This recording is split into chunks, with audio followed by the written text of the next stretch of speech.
Good evening and welcome to the Plastic Crap Podcast, the only show where you see four idiots sit around doing absolutely nothing and have you not watching them. I've watched Match of the Day. That's kind of Yeah, similar. there's plenty of people doing that. Come on. Oh, yeah. So, yeah, my name's Ken, Miniature Wargaming Warriors. I've got Martin over there, Seventh Son. Hello. You know, Steve from 1 Point HQ in the diagonal position. And below me is diagonal. That's just the way my trousers rock up. Yeah. And then we've got below me is Dom from Boots on the Table. Oh, fudge off. It's my week, so I'm changing that banner. You could be the bloody... not being the blood. Yeah, we have. Get stuff. We got that one. Yeah, we got that one. Yeah, you can be the cowboy. God pieces. God pieces. That's so 2021. Yeah. Oh, sorry. Ken, have you realised the cod pieces are just so passe these days? It really is. I know. Nobody's wearing that this year.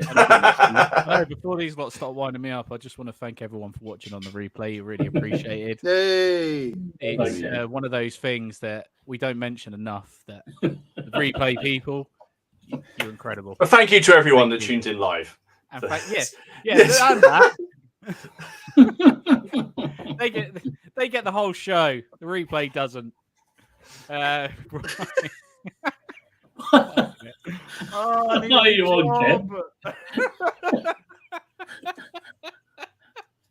Welcome to the Twilight Zone. It's Ken's week. Yeah, it's my week. So this week's all about inspiration, okay, and what gets you inspired. My job's not that bad. I'm just tired. In case my boss is watching.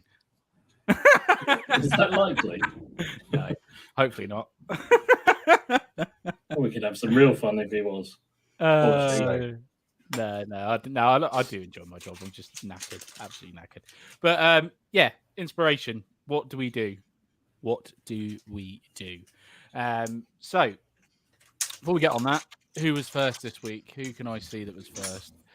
Have we got any pictures of his? The earliest one I can see is Mark Forsyth at 4:38. Said he's enjoying watching your 0-200 hours demo, Martin. Waiting for thank you. Thank you very much. Oh no, there we go. Bloody hell, evening all. It's more Jonas. Jesus, 9:20. Look at that. Hello from northern Sweden. Hello. It's lovely to have you join us at 9:20. Bloody hell. Jeez. Yeah, sorry, it's a bit late.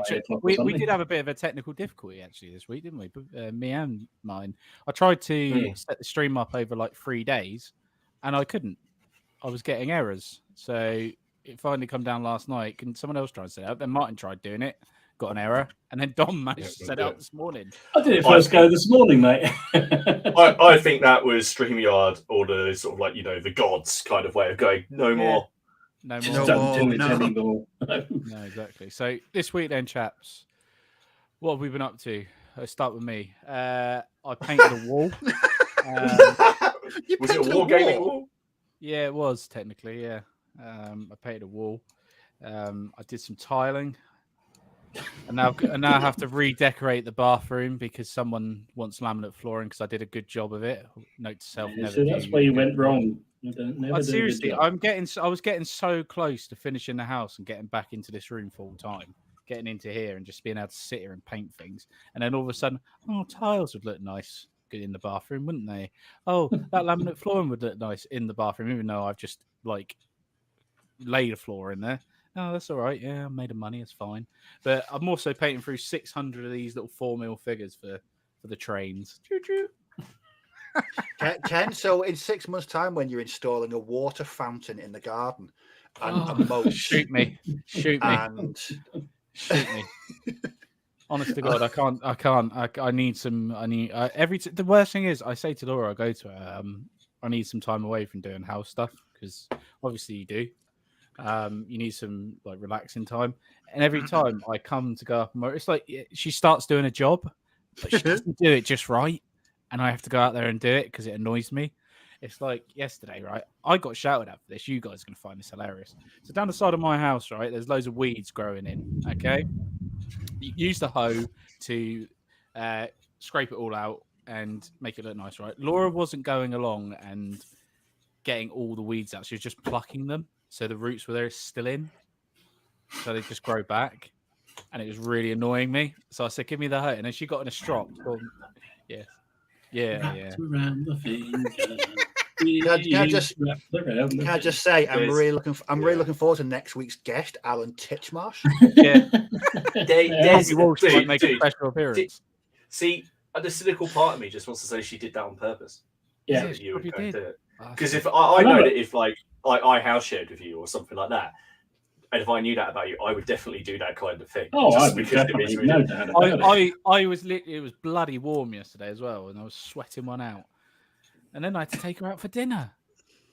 Jesus! Oh no! I'm Is not she there. in? Is she in today? Yeah, she's There's no down. Yeah, chance but of this is the good thing about the house. She's right on the other side downstairs. She cannot hear me. It's perfect. The door is shut. So yeah. Round up of weed killer comes by big spray cans. Yeah, true. I to be fair, I did go along afterwards and do that because I don't want it to grow back. So yeah, that was my excitingly fun week. Yay! What about you, Martin? I've had a busy week, both gaming and non-gaming, because Tesla turned 6 this week. Yes. So that was busy. that was very busy. You had a joint but party, no, didn't you? We had a joint party last weekend, which was hell. And Yeah, but the this infamous week, kiddie scaring moment. Yeah, yes. But unfortunately, the name I now called said child has now made its way around the other parents, and I didn't know that if you want anything spread quickly, just tell someone at the school gate, and then it immediately goes around. I didn't. Haley did. Of course. So no, she had a lovely birthday, and I bought her first video game, which she's playing and loving. So What video game is that? I bought her the Lego Star Wars, the new Lego Star Wars, and we played together. It's actually a good really man. good.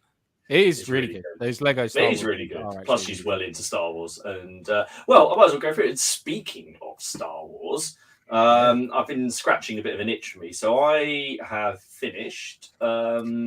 So first of all, I finished off my N99 Persuader tank for the droids. Yeah, that was really which cool. was, man. When you put that up, I was really impressed with that. Yeah. It's got lovely internal detail on that model. Oh, don't! This is one of those models which I did absolutely horrendous to put together. A joy to paint, and then just really pleased it's done. But it took longer to put together than it did to paint.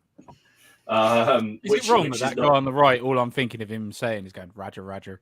That's all I'm thinking. No, that's absolutely fine. That's all I kept saying, because I showed it to my daughter, and that's what she calls them. She calls them. She doesn't call them droids. She calls them Roger Rogers.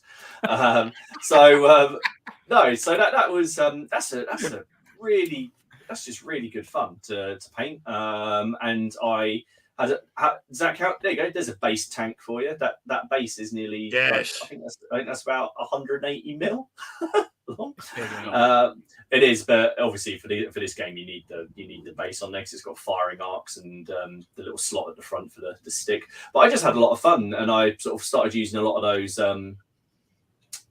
what you call them, like the 3D leaf, the new leaf things that I've been I've been getting. So that was a lot of fun. So no, I really enjoyed that. Just did a lot of different sort of effects and weathering, and tried to use like the Vallejo mud to show that stuff's been sort of like trampled down and it's been burst through. But yeah, it's cool fun. And I actually quite liked it. That it comes with those two droids are actually part of the kit. They're not like from another set. They just they just chuck those in for you to stick on. So yeah, I'm really interested in Star Wars Legion. Like I keep talking to you about it, don't I? So I'm looking forward to these sets coming out, and it's really hard for me because I don't want to go. I definitely want to go for the dark side in like that side of things. I'm normally like a good guy Jedi and all that sort of stuff, but with this, I really want to go dark side. But I don't know whether to go droids or go for the Empire. Have you seen the new one though? That's all the crime syndicates. Yeah, I've seen that. I'm not interested that much in that. Because they can fight for. First Order would be pretty cool. I gather they'll probably do that at some point. Can I ask a question? What was the website you were talking last week where you get your pre-orders from? Board Game Extras, which is where I got this. for a ridiculously reduced price. But then to go with that, I also did another squad of battle droids because they're just quick and easy to do in the new basing scheme that I'm doing. Just because I just lost the will to do the one that I did before, and I was like, no, it's going to be on Endor or Kashyyyk or whatever. So no, I really enjoyed. I just really enjoy painting them. So are they hard plastic, Martin? These ones? Yes, these ones are. Yeah. These I've got some of the soft. Yeah. All the battle droids are hard plastic. Excellent. And all the new models are hard plastic. So everything from about the last year is hard plastic. Okay. And everything going forward is hard plastic. Okay, so that might have just convinced me. I think there's a couple of the earlier commanders are still sort of slightly softer, but when it's like an individual model, it's not so bad. But when the individual models are almost pretty much single cast or like 2-piece cast, so it's not such a bad, because there's only so many ways you can. But anyway, so I did them, and then I finished off quite a lot of stuff for World War II for 0200 hours, which I can actually share now. So I've been working on the Wargames Atlantic Germans. And now on the right, you'll see the Felden Gendarmerie. There you go. There he is. Hey, his little gorget. Nice, dude. And I love this set. I really, really do. I just like the sort of more at ease kind of poses. Does that make sense? Like definitely. Yeah, not more relaxed. Yeah. So so I've done that that batch there, and then I did another batch of them. There we go. So some more of them. The guys with the dog. That's so. And then to sort of get things through there, I also did a load of SAS from the plastic set as well. So I've still got. You get 10 SAS in that starter box. So I've got 4 left. Well, I've got 3 left because one of them I stuck together, but that's for a painting thing. I'm just trying to decide what to do. There's one that I've worked out. You can. It's using the body of the sniper that I've got there. You can do him like there's arms, so you can almost do him like he's wounded and sort of on one arm firing his gun in the air, a bit like Tom Hanks when he's shooting at the tank at the end of Saving Private Ryan. I know you hate that film, Ken, but like just sort of like a sort of a last ditch, final shot off before he goes. So I've got those in there. So we've got the just a couple of guys armed with rifles, 1 SMG, 1 demolitions guy, LMG guy running at the back. I thought. Clearly needs to have red hair. He's got a BAR, isn't he? Yes, he does. And then of course the SAS captain. And then obviously these all got used in a game, which was our sort of run through that I did with Robin a while back, and then we sort of used them in this to sort of do a learn as we kind of learn, and it was brilliant fun.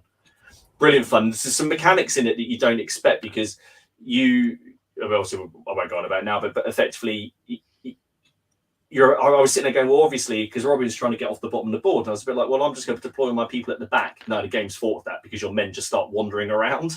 Because, so you can't metagame.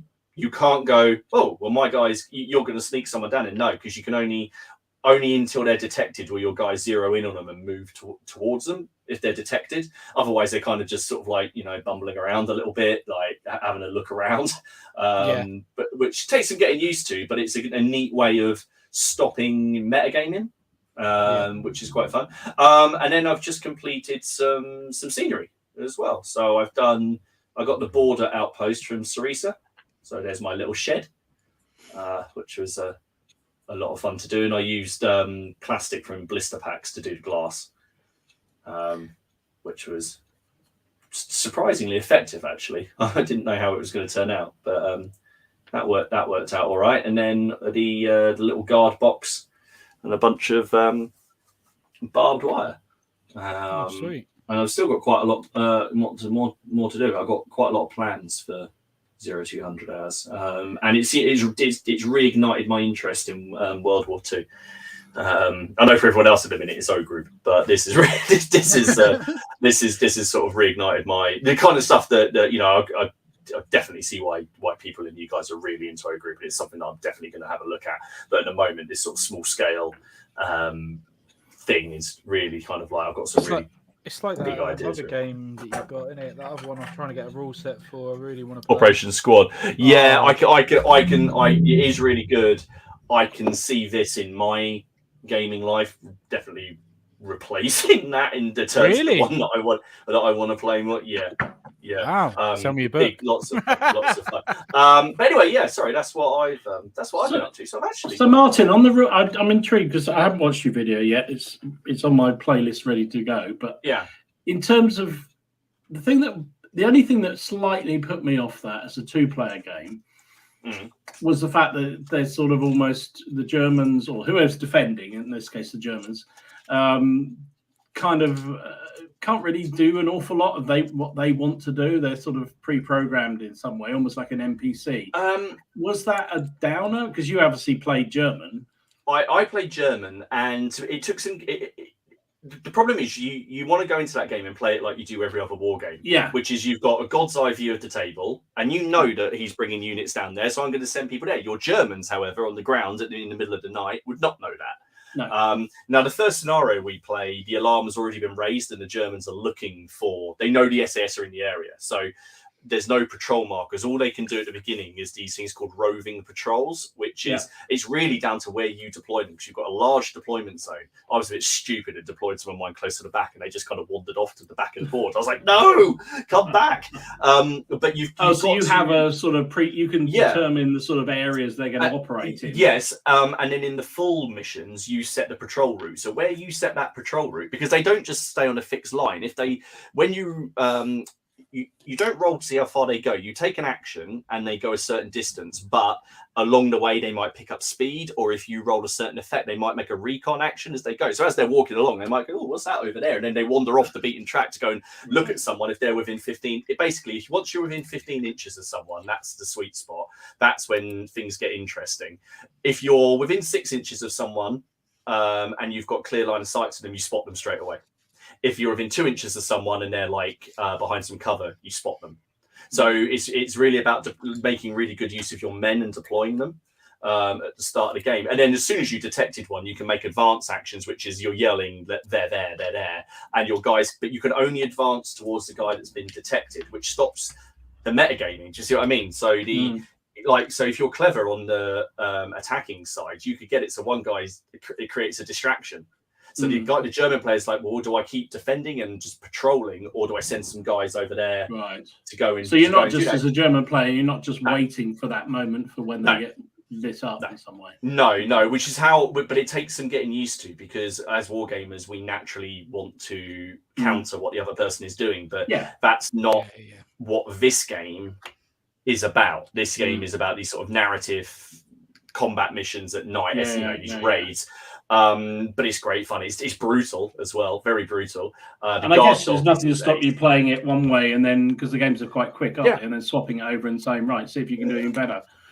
Yeah, I think that's the idea of it in the rulebook. I think it even says that you should swap round. Once you get used to it, the rules are pretty straightforward. You just do a test. You need equal to or under the statistic. If you pass, then brilliant. If you pass with extra successes, then they like add an inch of movement, or they'll if you roll a medal effect, you'll maybe you can like re-roll, like it'll be an accurate shot, so therefore you can re-roll a dice to see if you get a bit of a better hit, or you can spot someone who's next to you. But once people start being spotted, it starts to rack up very quickly, because if you spot someone and there's someone else within 2 inches of them, they're spotted as well. So if you're stupid and attacking and you've got all your men in a line and one of them spotted, they're all spotted.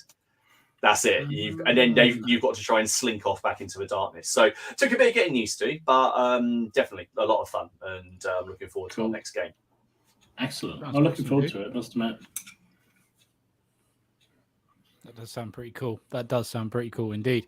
What about you, Dom? What have you been up to? Just a quiet week. just the average quiet week. Well, I mean, because 28 mil's dead, obviously, I've been doing everything but 28 mil, and therefore lots of it, because it's easy to paint. So yeah, I've been continuing with the O Group bug. I played another game this week, and I was just saying to Martin and Steve before we came on, I have a funny feeling it's just suddenly become my favourite rule set, and it's just awesome. Really enjoying it. Awesome. That much? Really, really enjoying it. Yeah. Wow. I'm still getting the hang of the rules. We played a game. And I played a game on Friday, and it was. We were pretty slow working our way through the rules, but it's just so much fun. So much fun. And I also lied. I said that I'd finished the Russians. Well, obviously I hadn't finished the Russians because I hadn't done any KV1s. So it's in KV1s. Nice. These are actually 3D prints. These are really? Wow. Yeah, they're really, really good. They're from I got them from Gobbling. Geek Villains. Geek Villains are doing these 3D stuff, and I picked them up from there, and they're really good. You can just about see the build up on the engine deck, and that's about it. You can see the different layers. So I did them, and then I thought I'd do some trucks because you need some trucks, and they're 3D prints as well. Really nice. Did you put the bases, or were they some of those ones that actually printed the bases as well? No, they came without the bases, so I put the bases on because every vehicle's got to have a base, isn't it? So yeah. Testify. And these are 3D prints as well. So Sniper Group and little. They're 3D print. The old howitzer jobby. Yeah. Resin, really nice. Yeah, lovely little resin ones. The snipers, they're a bit chunky, but they come out nicely. I mean, they actually line up pretty well with the rest of them. So really pleased with those. So that, I think that'll probably for now. No, I'm not actually. I need a few early war Russians. So no, I'm not going to say it's finished. But I thought I'll start carrying on with the Germans. So cracked on with the Germans. Panzer IV done. Nice. Again, my blotchy camo. Cool. I don't know whether it's realistic or not, but it's my camo, so I'm sticking to it. A Hummel. Artillery, yeah. Nice. Bolt Action's favourite. A couple of Pumas. Oh. Got to have them, haven't you? Are these plastic or 3D? These are Battlefront, whatever they're called, the Flames of War plastics. They're really nice. Okay. Really nice. And I did a battalion of infantry. So these are late war Germans. So that's 3 companies with their officer group. I think that's how it works out. So they were good fun to do. Camos have made it a bit slower. Friday, are you? So again? You down the club Friday? Mm-hmm. Yeah, it will be. Might have to come and join you. It's bloody good. There's the patrols, because I'm doing the patrols like that. And another little field gun. And a couple of Panzer Trek teams. Nice. Which were good fun to do. I enjoyed those. A little anti-tank gun. Oh, yeah. Pack 75. Very nice. And the HQ group. Battalion HQ with the field observer and a little truck to carry them around in. One of your men's turned into a dice. It has. You have to have a dice. Well, everyone else is putting their dice on their command group, so I thought I'd better do it as well. Do you know what? All I can think about is the prisoner. I know that's a big ball. Is that be our hell as wargamers with a big dice just chasing your own portrait? or to reference Ken's podcast, we'll be a round dice chasing the table. Well, that's it. Oh, no, that'd be like the ironic death. That'd be like the Wouldn't- ironic punishment for Ken, running around on a shrunk In down fact, wargame. if he's coming to chased by a Crackon, big I might round have dice. to find my round dice and set that up on the table. Yeah, On his table. on his table. Yeah, All you got to do is get him to the end of the board. I did Jesus. I did. This is the Schleswig Holstein, which I did for Beckus. I'll make Paul Beckus. Nice. If saw. It was the Leon's idea to do a 3-minute video for Beckus to say, we're thinking of you, mate, because he's going through some really tough times down there in Australia medically. So I did my 3 minutes, which came out in 8 minutes, obviously, because I can never do a 3-minute video. This is you we're talking about here, Tom. Exactly. I tried. Yeah, exactly. So there you go. That's what I got up to. Excellent. Steve? Bit more O group.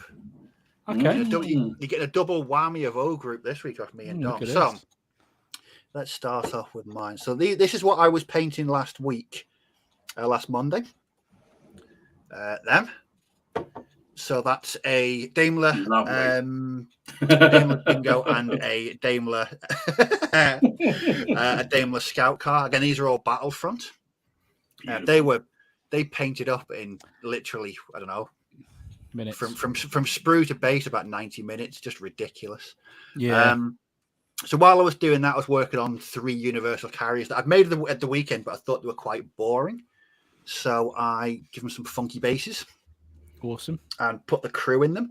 The crew had to be literally wedged in. I don't like the crew, but they had to be put in there. I remember Tim mentioned a comment in the Facebook group about war is hell with wildflowers when I'm involved. It's because I don't normally get to do nice sort of countryside scenic bases. So that's what I'm doing with these. I'm making them nice and pretty, full and fancy. So I was just thinking, yours all look so lovely and neat and tidy. Mine look like they're going through the Somme or something. I love it. Well, I've not been weathering these. Normally if I do a bolt action tank, it's weathered to within an inch of its life. I've just been keeping these as is. So there's the 5 that I did last week.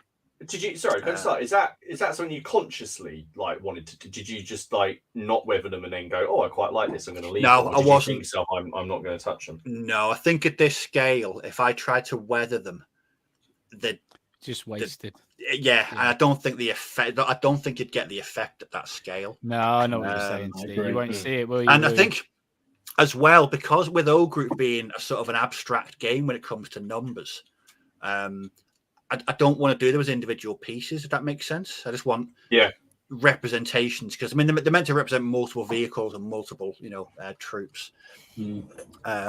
So that's what I was up to the podcast last week. Again, all Battlefront stuff, really nice. And then on the theme of battalion HQs, as Dom was saying, I made this. So that's my. Got to have a dice. It's a dice as well. Yeah. Yes, that's my battalion. Forget turnip, it's dice now. But that was a lot of fun to make. That took me about 2 hours to make.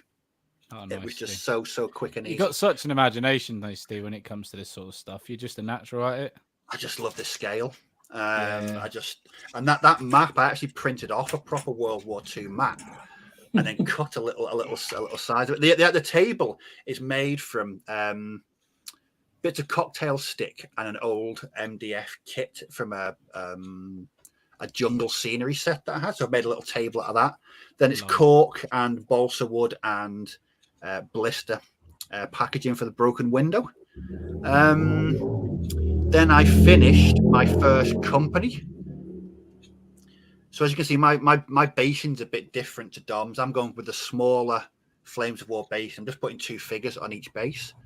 Like I said before, it's a very, very abstract game. So that's meant to what is on the screen there is meant to be about 90 men. It's about a company. 3 platoons, basically, isn't it? Yes. And they're dead easy to paint. And so I just like them that way. So all in so far, that's what I've done. That's my O group since I started painting them. Nice. And it's just I know. And when Dom, you started getting into it, you said it was addictive painting them. And it is. It's really, really addictive. And I've just enjoyed it, and I'm just flying through painting them. I've not painted 15 mil for a while. I mean, it was 15 mil that got me back into the hobby with Flames of War, and so it's really good going back to painting 15 mil again. But what I like about this is that quite a lot of people are into it at the moment, and everyone's posting their updates on the Facebook group. And because it's abstract, everyone's army is going to be completely unique. That's what I like about it. Different basing, different figure numbers, different manufacturers of the figures and the vehicles.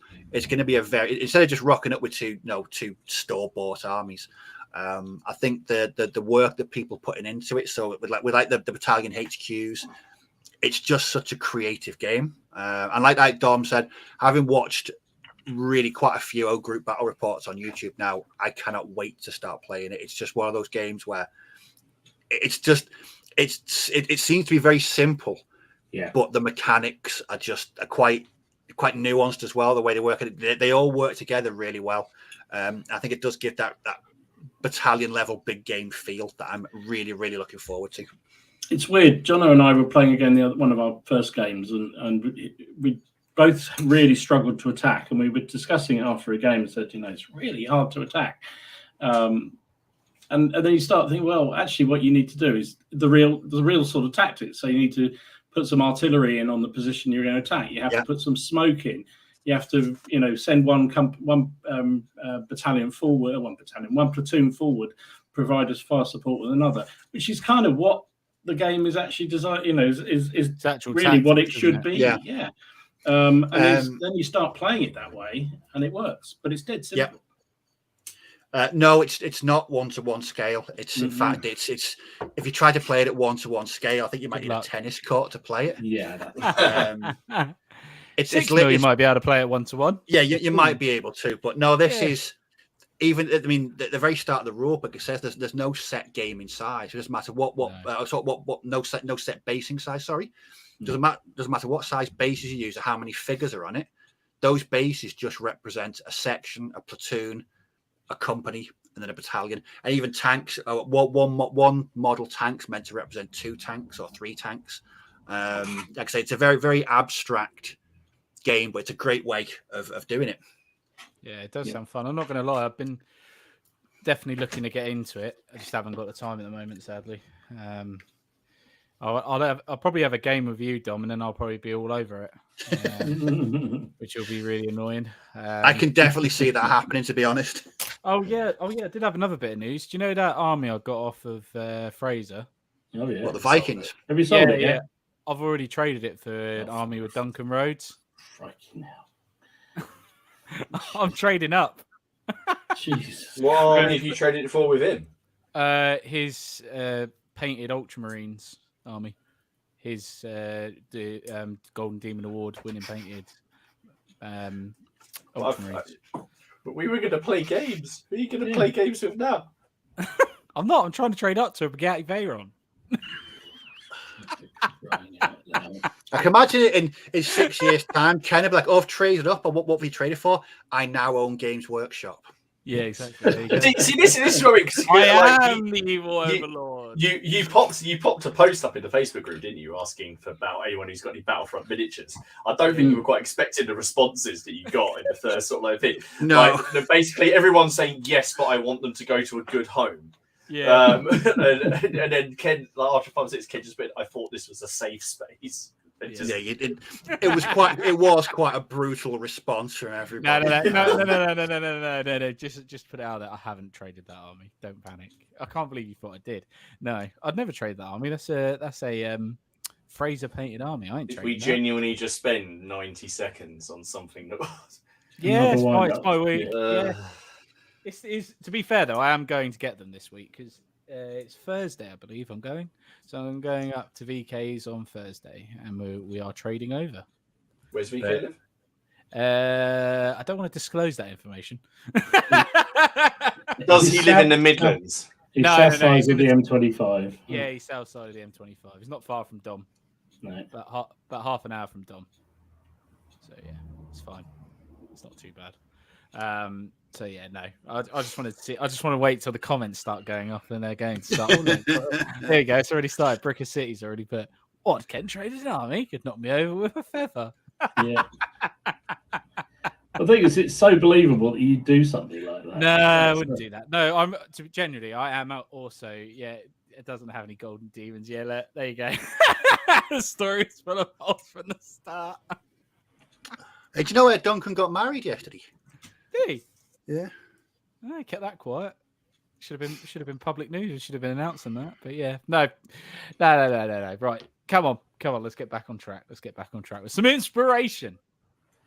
Who better to kick this subject off than the one, the only Dom? When it comes to painting, what? The man is a machine. Oh shit. Yeah, that sounds about right. Yeah. No, it's all right. It's all right. It landed on my slipper. Hang on. There we go. What do you want to know, Ken? Yeah. So Dom, what inspires you, Dom, to paint the way you do? The mountain that is behind me, that doesn't sort of cascade down and crush me one day. That's what inspires me. Genuinely, I mean, not the painting, because the painting's a chore, and I've said it before. I would really get it all painted for me if that was practical. I would do the odd little bit here and there, but I'm not that fussed about painting it myself. But pay me to paint it for the next 5 years if you want. I don't mind. I'll quit my job tomorrow. I can't no, pay you. that's it. No, you'll give him like you're like a Saxon Napoleonic army, and you'll get back some like orcs because of the. That's what worries me. Yeah, and God knows when I get back. I mean, I could employ. I've got a few floors you could do while you're around. You do that. Oh, don't even start at the bloody floors. Dom, 2 words, you would get magic beans. Yes, you're quite right, my friend. We're quite right. No, I think literally, I think I've said this before on various things, but literally anything inspires me to a period, and that's the worst thing, because I can go, I love history, and I can go to a museum. Well, I did a few years ago. I went to where were we? Rhodes, and went up to a hill fort, up to a hill castle, a hill city up in the hills above Rhodes City, and absolutely just thought. Oh, you went? Awesome. I've been there. Yeah, it was amazing. And the next thing I know, before I'd even left the place, I'd already pre-ordered a whole load of Greek figures to build an army for it. So that kind of stuff. So it could be somewhere I go. It could be something I read. It could be a film. Could be seeing somebody else's army. So everything. If we were to talk about them, we would say you're a bit easy for wargaming. I'm a wargaming slut. You're right. While holding a glass of wine in his hand. Oh my God. And I'll drink to that. No, I am. I'm completely. I make no bones about it. That said, there are certain periods that don't get me quite as moist, shall we say, as others. But then, I'll watch anything and get. Yeah, I find Fury is very inspiring. Wouldn't you love to refight Fury? I've thought several times, a couple of times, about doing an little scenario with Fury. So yeah, it really is. I'm not the best person to ask about it, because it literally is everything. I'll pick up a book and think, oh wow, magazine article. I try not to read them anymore, because every time I read them, it's like, oh yeah, I fancy doing that. Quit Wargames Illustrated. Jesus. Yeah. Never get anything done. So it really is. It's really interesting to hear you say that anything can inspire you. That just shows how much you really enjoy the hobby. Oh yeah, it is the thing that I think. I mean, you've talked about it as well. I know you feel the same. Literally, well, no, probably not anymore, because you're thinking about trains a lot of the time. But literally every spare moment, pretty much, I'm thinking about something to do with a period or a book or something. I still think about the hobby all the time. It really annoys the shit out of me. It's just at the moment my brain's thinking choo choo choo. It will stop thinking choo choo choo at some point, and it will start thinking pow pow pow. So or the tanks. But at the moment I'm seeing the best one. I think I worked out last week what it is with the trains. They move on their own. I know it sounds stupid, but they're mechanical. So if I could have wargaming pieces that moved, maybe on their own. I just like the idea. I just like the mechanic, the engineering side behind it. I like taking, I bought a train. I took it apart to everything. I took all the individual parts apart. I cleaned them all and I put it all back together. I had to do it with my PlayStation the other day because it kept overheating. The fan kept spinning up. I think it's just the inner engineer in me. I just love fixing stuff. I fixed my PlayStation. Now it's silent as a lamb. But I took it all apart, and I just like doing that. And I don't know what it is at the moment. I just like being practically hands-on. Maybe I should try my hand at some kit bashing. Maybe you should. Yeah. I mean, even as a kid, I remember, going on family holidays and looking at the terrain and thinking, oh, you could put a really good ambush there. You could have a tank. What would it be like? See Romans marching over this field. Or, or I'd love to see the 95th shooting up a French column from that bush line over there. Cool, it's just silly things like that all the time. I just have a weird mind like that. So yeah, it literally is cool. Everything. No, that is cool. It's like, I know what you mean by that. It's like where I work in Portsmouth and stuff like that, and you've got the historical aspect of D-Day from Portsmouth. Southampton, and you go past like the manor where Eisenhower was and Churchill was on D-Day, and you think, wow, all those decisions and that they was just waiting there. And like you look over Portsdown Hill onto like just see out to the sea, the coast, and you can just imagine all the landing craft ready to go, all the troops getting ready, lined up, ready to go in. And you see that when you go down to the waterfront, you see the pictures of what from that position what it looked like in 1944 with all the ships, with all the troops like sitting right in front of you where you're standing, and you're like, it's just incredible, and it just takes you back. And then you've got a picture of Eisenhower. There's a pier down there, and he's on the pier with Churchill, and they're like watching the ships go, and it's just like, that's incredible. And you're stood literally right where they were. Yeah, love all that. Like, yeah, it's so amazing. And it's like the pub in Bishop's Waltham. One of the kings, one of the captured French kings, or something like that. There's been plenty of them, mate. Yeah. he was lodged in Bishop's Waltham in that pub, and his room's still there where he was lodged, and he was held prisoner there because there was an abbey right next to it, and he was under guard from it. So yeah, it's just really cool stuff like that, and that's what gets my boat going with inspiration. Yeah, I think it is, and I'm lucky because Elaine likes history as well, so she sort of she sort of stokes the fire a lot, and the girls know exactly what I'm like as well. So when we're out on a family holiday, it'd be like, oh, Dad needs to have his fix of going to the local, whatever castle. It is, museum. Yeah, mine's the local castle. Laura always goes. Whatever castle we'll go to. Yeah. She goes, Laura, we both love zoos, so we go to the zoo, right? Well, we don't love zoos. We love animals. So we always go to a zoo to try and donate to the charities and stuff like that. So that's a must. And then Laura always goes, right, where's the nearest castle? That's it. You all have to have your little fix, don't you? And that works for us. So. Yeah. Now it's getting along the line of, is it a Yorkist castle? Yeah, I don't want to go there. I don't go to any castle at all. Don't care about that. It is weird. So yeah, so literally it is everything, and I'll just everything. Yeah, it's just everything. It's cool. Like I said, there's the D-Day Museum in Portsmouth, and they got an LTT there, so for the landing ships. Which was used on D-Day, and it gives you all the history, and you can go on it. But they've got, I never knew, like when I was probably about 17, I went to Carrickferguson last year and have a church tank in the middle of the town. I spent like a month resisting the Earth by British World. I know it's crazy, innit? Just go for it. No, just do it. And there was a Sherman tank that's down there, and it was used. It was a DD tank, and it was used during the invasion. But I didn't know all this when I was younger, like 17. There's a picture of me sat on that tank, and then they're using that tank in a film. And I've gone back and I've seen the tank again, and I'm like, I look at it in a completely different light now as a wargamer. I think, how awesome is this? And I like look at Laura. I said, look at that battle damage. She's like, what do you mean? Look at that battle damage. You see where the shell's hitting? It's ricocheted off.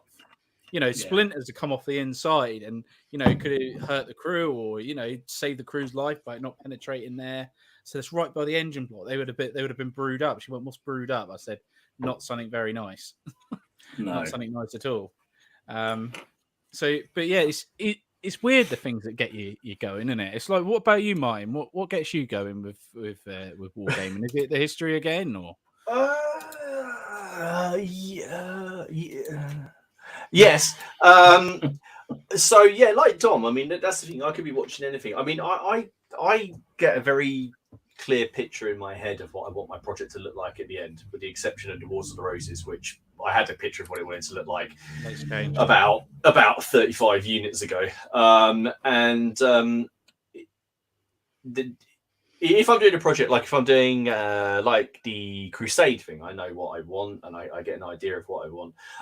That was weird as well, because I didn't watch any kind of documentary or read anything that said, I want to do the first Crusade. I just thought, the Crusades, right? Okay, I want to find a wargaming period. Okay, now a lot of people do the Crusade Estates, because you can get some awesome figures for them. And loads of people do Richard I and Saladin. But something that I don't see gained as much was the First Crusade. So I started looking into the First Crusade. So, well, why not? And then I looked into it. It's like, there's all these awesome characters. There's all these different princes, and probably more varied troops and there's a lot of varied troops in all the Crusades. And it just sparked my that then started to, I was like, oh, I can add Saxons, I can even add some Vikings, I can have the Varangian Guard, I can have Byzantines, I can have Normans, I can have Turcopoles, I can have Saracens, I can, and then that got me excited. I think now it's about the kind of units I can create, because I I can see them on the the battlefield, and I keep that image in my head. But it's also knowing that I have people to play, because now I collect 2 armies pretty much for everything that I do. It's also knowing that I'll have someone like to play against. So if I play against other people, so for example, in my sort of like little gaming group, you know, somebody gets into, like, they're getting into like Stargrave, and so I've been sitting there thinking, oh, I'd like to get a little Stargrave force together. That'll inspire me to create something there. The Wars of the Roses thing is the inspiration for the Wars of the Roses is just any passion, little that's passion. I mean, any little excerpt that I read, I'll. Well, that's your professional. You're right. Your professional thing is that's partly, partly. It's definitely the following the research stuff does. I mean, I am very lucky is that I can use my research pass to go to different archives I go into. So when I'm doing some research, I do tend to just go and then have a look at some of the books and the records and that, which aren't sort of publicly available unless you book an appointment. So I do tend to go and do things like that. So I do. So that's abuse of power there, Martin. Jesus Christ! It's amazing. But yeah, I mean, well, the good example is I'm doing the. I read about the these. I think I mentioned before. Just an off the cuff illustration I saw in the First Crusade referring to the Tafers, and I was like, "What's a Tafer?" I don't know what the Tafers are. And I think one of the big mistakes we can make as wargamers, and especially if it is, I guess if you want to call them amateur historians, is the idea that we know it all. And I was like, what's a Tafer? So I looked it up, and it was like, there was a chap called King Tafer, and he was like a Norman knight who took it on himself to basically have a group of radical, well, obviously everyone was radical, I suppose, but even more radical followers who were basically, I don't know how to like they were just pilgrims, but they were like, you know, they didn't wear anything on their feet. They were just absolute nut jobs. They were into cannibalism, and he was a Norman knight who wielded a scythe.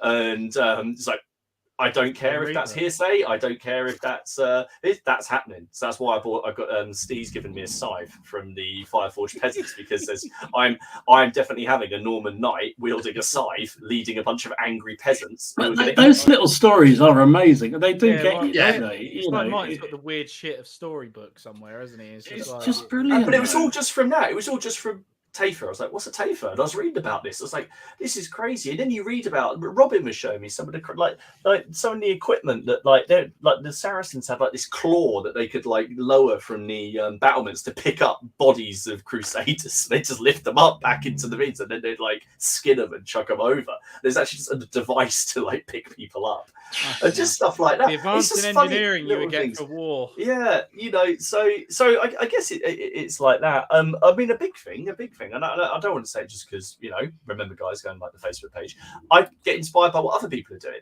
I mean, I wouldn't play I'm not going to, if you guys weren't playing O Group and saying, oh, it's really good, I wouldn't touch it. So I get inspired by Legion. I see what you do. I wouldn't do that. And then Star Wars Legion, I'm painting. Yeah, that definitely has to happen. But definitely, you know, I love Star Wars, and it's just because I've been watching a lot of Star Wars recently and playing that game with my daughter that got me back into painting it again. I finished Obi-Wan. That was awesome. Really, really. Yeah, no, have you watched it? Yeah. I watched it. We'll talk after a bit.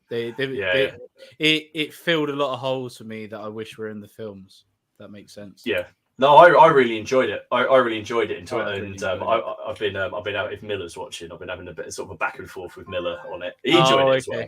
No, he enjoyed it as well. But we're from that sad generation that like the first 3 films. I like the first 3 films. A lot of people. You mean you mean the prequel films? See, I like the prequels. I think you get a new. Yeah, then you get Steve doing that. There you go.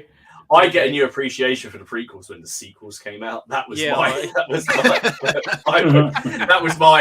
like, right, yep, okay, there wasn't, but no. So you know, inspiration wise, and then I suppose a big thing, especially with is terrain, but like you say, looking at the battlefields and actually realizing how undulating and different. And you think about Waterloo. And something that you never see, and I guess because it's really hard to wargame, is all the little crevices and cracks that were in Waterloo that you just can't, which they then used as mass graves, didn't they? And then they filled it in afterwards. And you obviously, from a wargaming perspective, it would work because you couldn't fit bases and all of that. So I love thinking about how to do that, and that was a big thing about how to sort of do the castle, is how to do those moats that run most moats run slap bang up to the castle wall. But being wargamers, we tend to just put a stream around it or something like that. And I was like, no, I want to have a go at making a base. How hard can it be? Turned out it was really problematic and quite hard until you found the quite right way. But that inspires me. And so I just having that picture in my head, because I was all ready to throw in the towel when I stuffed up that first castle base, and then binned it off. But I had an idea of how it looked. Yeah. So I'd say that'd be it. I just had a message come from Laura. I heard what you said about the floor. ... Yeah, you're in trouble, mate. I was in the bath. ... She went, "You work hard. I love you. ...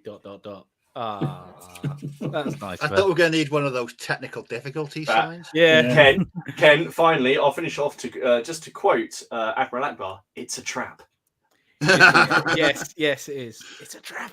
Yeah, I did that. But no, that's really cool, man. It's like you were saying, your inspiration and stuff like that from all different aspects of the hobby. And it's like just seeing people's work inspires people, just hearing about stuff and going places. Like you say, that's why originally I wanted to do the ECW stuff, was because, I live, within 5 miles of the Battle of Cheriton, the battlefield. So I've walked around it hundreds of times with the dog and not known there was a battle there, because I never knew about the English Civil War properly.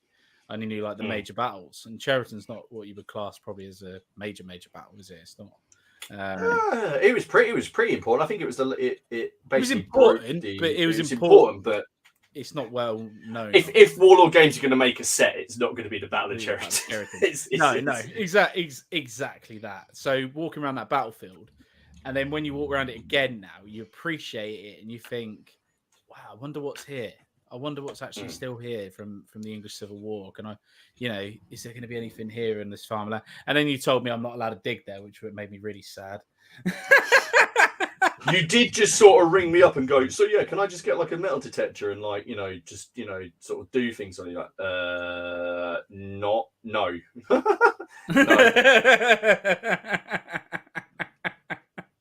That would be quite cool. Even if I had permission from the landowner, apparently I'm not allowed to, which is sad. That makes me even more sadder. No, I was actually, funny enough, discussing that today with someone. When the landowner doesn't have permission to dig on their own land, it's quite amusing. Well, for me anyway.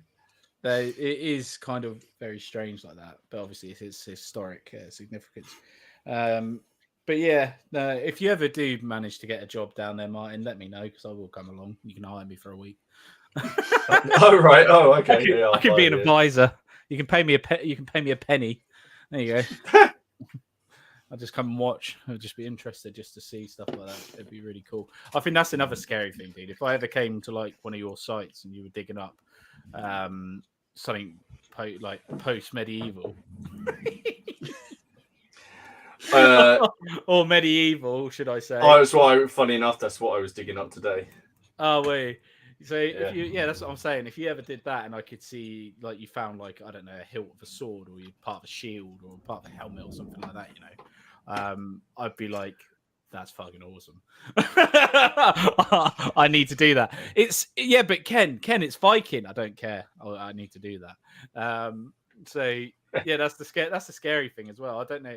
That's another thing for you, because you're always involved in history, aren't you? Because obviously with your job, you're always dealing with history. Constantly. Yeah. That also has a sort of, it's a double-edged sword, because when I go to sometimes other places, be a bit of a busman's holiday in a way, and it's I don't want to look at anything. I don't care. I need to look at everything past the year 2000. Past the year 2000. That's another cannonball. Or something like that, not that I've ever found a cannibal, but I do sometimes feel a little bit like that, and you do sort of, but I don't know. I think I found a way to get my job to help my wargaming, but I've never found wargaming helping my job. Does that make sense? Everything's about the wargaming. I do like Dom. I do spend an inordinate amount of time planning things and thinking about it while I'm doing it. If I'm on site and not a lot is happening, my notebook for site is filled with more sort of house rules and things like that than anything else. Well, my wife has to ask you when is enough. Never. No such thing, Jack. Sorry. Even for me, it's never. When the box carries you out, I was about to say, yeah. When the body it's going goes to be cold. made. Dom's box is going to be made of all his leftover sprue. It is. It's going to be. Yeah. I'm keeping a couple of really big boxes handy that some of the figure orders arrived in, just in case. And then Dom will probably have written on it, "1-use plastic, my ass." Dom, you need to have one made, but you need to have one designed and manufactured by Rubicon. Yeah. Absolutely. No bugger would open it and try and put it together. That's for sure. No. 147 pieces. Yeah, that's exactly right, Martin. Yeah. That's not going to happen. Oh dear, yeah. Never. It's never enough, is it? As long as you're happy doing what you're doing, just enjoy it, innit? It's like for me at the moment. I like it, Andy. My grave is going to have some top tier basing on it. Definitely some static glass. Yes. Oh dear. If I'm not buried or cremated with some wargaming models, I'll be very. Yeah, Louis said the same thing. Throw in some plastic, some paints and brushes. You never know. Honest to God. You never know. He'll probably get his army painted quicker than me will. I will anyway. Still be done quicker. Oh dear. How morbid are we tonight? Sorry about that, chaps. But what about you, Steve? What gets you tickled? Careful with that answer. Half a pint of pineapple beer. Do you know what the biggest thing for me is? It's probably there's three things: books, films. Because if anyone's friends with me on Facebook, they know I watch 1 or 2 films. You do just a tad. To be fair, right? We're going off on a tangent again, but fuck it, we love it. With your film side of things, you should set up a PCP Friday night film festival. So let people know what you're going to watch the next a couple of days before, so we can all watch it at the same time, and we can still do our own film review club. Because I click on it and I see actually he's watching a cracker tonight. I might go and watch that myself. I think that's actually a nice. Every time I see Steve's post about that, I think I'm drunk in the Blockbuster store, wandering around going, "Oh, I'll watch that one tonight," because it's just so random. I can appreciate the Blockbuster store. That all started in October. It was Halloween, 2020. And I started rewatching all the Saw films. Yeah, and unless I've not been in at the weekend, I've watched films every Friday and Saturday night for almost 2 years. Such a good idea. Can people give you requests to watch stuff? Because I've got something for you. I've got to be in it. I've got to go on then. Lost World Jurassic Park, the second one. So watch the second Jurassic Park, the one where they go to San Diego. I don't like the Jurassic Park films. What? I don't like them. Oh, the original one. I've kicked him. How can you not like the Jurassic Park film, Steve? They just don't. Actual fudge. They just don't interest me. I've just got no interest in them. The original Jurassic Park is a classic. But turning it back to Wargaming, so the other week I rewatched fucking hell, you can't leave Jason a banger like that. Jesus. Jason the Argonauts, and a couple of weeks later. How is that even imaginable, Steve? Yeah, exactly. There's loads of films people expect me to see. I haven't. Love that, dude. I've never seen Top Gun.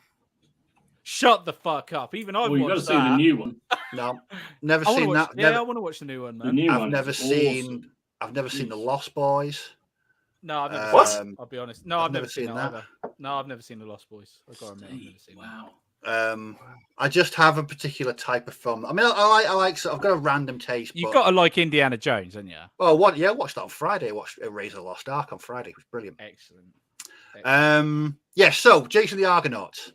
I'd been looking for ages to get a warband for Walls of Erewhon, and I've been looking at knights using Perry miniatures, orcs, classic beast men, or even wood elves. But then I saw Jason the Argonauts, and I was like, you know what? I want to do skeletons. And I was straight away, there was nothing was going to deter me after watching that, because I knew from watching Jason the Argonauts, I knew exactly what I want my warband to look like, and it's just like those skeletons from Jason the Argonauts. Like Martin said before you even pick up a brush, before you even buy a box of plastic miniatures, you know in your head what you want it to look like. I mean, sometimes it doesn't work out. But my last couple of bolt action projects, they even before I picked up a brush, they ended up looking like how I wanted them to look. At the moment, to be fair, your skeletons, they do look like Jason the Argonaut skeletons, which it's because I spent ages looking at the exact color. On the of how they were done in Jason the Argonauts, and it took me ages to work out how, because sometimes you see skeletons painted and they pop like really really brightly, and I wanted to look as if they just literally got out the ground. So I painted them really like that. I painted them really quite rough. But again, it's filmed, it's books. I mean, at the moment, I'm rereading Legion by Dan Abnett about the Alpha. That is a great book. So that's the first Alpha Legion one, isn't it? That's the Alpha Legion book. Yeah, the original, the first one. So my challenge is to get through that and not buy the new Horus Heresy box. Oh, don't! My local gaming store's got 2 copies of it at the minute. It's, it's hard. It's hard, but it's going to be even harder later after you see some pictures that people have done this week. I know, but I mean, it's a great book. I think Dan Abnett is a fantastic author. He's amazing. He's just incredible, isn't he? Because the other week I was in the mood for a bit of throwback bolter action. So I've got the Ultramarines omnibus book, and I started reading that, and I literally could not finish it. It was just so, compared to the writing in the Horus Heresy, I can't go back to the old books. No. I'm the same, Steve. I can't do any of the new stuff. I've got to stick with the Horus Heresy stuff. Yeah, it's just so it's written just that differently, isn't it? And it's just it's just awesome. I've got to admit, I love that about GW. That Horus Heresy series, brilliant. Absolutely brilliant. But another thing about inspiration, so I remember in March when I watched Stalingrad, and 2 days later I had the Blitzkrieg box set.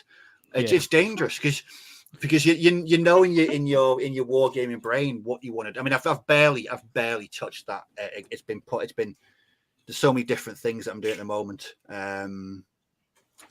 that's on the back burner. But another thing, a concept. Okay, you're on about inspiration. Do you think there's like fleeting inspiration? Yes. So you're inspired for about 5 minutes, and you think, why did I get involved with this? It's crap. Yeah. ECW. Nah, it's not crap. I like ECW, but you get that 5 minutes. SBQL for me. You get that inspiration, don't you? Like you're saying, I think personally, it's down to FOMO, man. Fear of missing out sometimes. It's like that's why I'm thinking about O groups. I'm thinking you two, Steve and Dom, you guys have been banging on about the O group and that, and it sounds awesome. It generally sounds really good. And how Dom's telling me it's playing with like you've got an artillery barrage, and then it sounds like a proper war game, like proper battle, not like it is.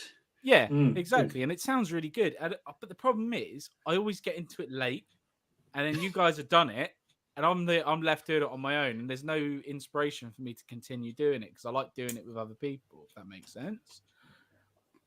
No, yeah. Should we just leave that one for a minute? You could have worded that a bit better. Yeah. And another thing that I find inspirational is people's inspiration. I think we mentioned it last week about when someone's genuinely passionate about a project. A couple of people said to me about Turn at 28, and they've not seen me as passionate in my videos as when I'm discussing Turn at 28. It's like it just transcends all the bolt action stuff because I'm doing Turn at 28, and I think that goes from spending a lot of time on Instagram and a couple of other Facebook groups, seeing what people are doing with Turn 28 and sort of even stuff like Sludge or, even just kit bashing grim dark, weird miniatures. I think that you can see so much inspiration behind that, and that it makes you want to have a go and have a try. And I think it's definitely. Again, Dom and Martin mentioned as well the Facebook group that we've got. Yeah, I mean that's an absolute constant source of inspiration. Link in the description below. Link in the description below. Yes, come and join it. And I know I mentioned it earlier about seeing. I know that Tim and Alid and Dom all been working on O Group projects. And it is, you see it and you think, God, you see people's projects growing so fast. Yeah. And you want to keep up with them, and you want to see what they're doing and get inspiration from that. But I think O Group is it's been out for about a year now, hasn't it? Yeah. But we spoke about it, didn't we? And we were like, I remember us saying, "Oh yeah, that looks all right. We might get into that," but we were banging on about 28 mil at the time. Yeah, but it's just I think over the past sort of, I don't know, for me about last 6 or 7 weeks, it's really you find so many people doing it. Yeah, it's like something's just really taken off within the community. I think it is seeing people play it. I mean, that is an inspiration for me. I mean, we haven't mentioned it yet, but people's videos. Yeah. I mean, you see people playing a game on YouTube or what have you, and that definitely inspires me. It definitely did with O Group. It was watching some of Alex's stuff on there. It was Alex. Yeah, really, really good looking game. And then John O had played one game down the club, so we had another go, just learning it. And it's like anything. Once you start to play a system and you start to use it, then it really becomes fun. I mean, I get the same even with the weird shit that they're showing on the Facebook page. Some of it, I have no idea what it is, but I look at it and think, bloody hell, that is amazing. And even I start thinking, well, quite fun to paint that up. And I think, don't be stupid. You're never going to use it, so what's the point?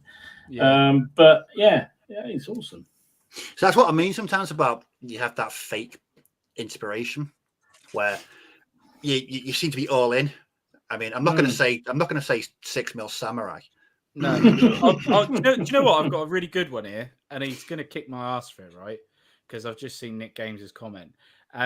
Martin, you, sir, when you were banging on about the Zulus, you had a phase of going through the Zulus thinking, oh, man, they're amazing.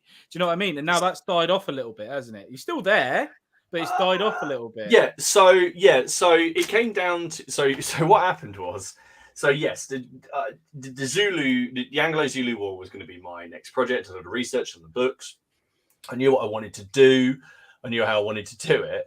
And then I just started thinking about the Crusades.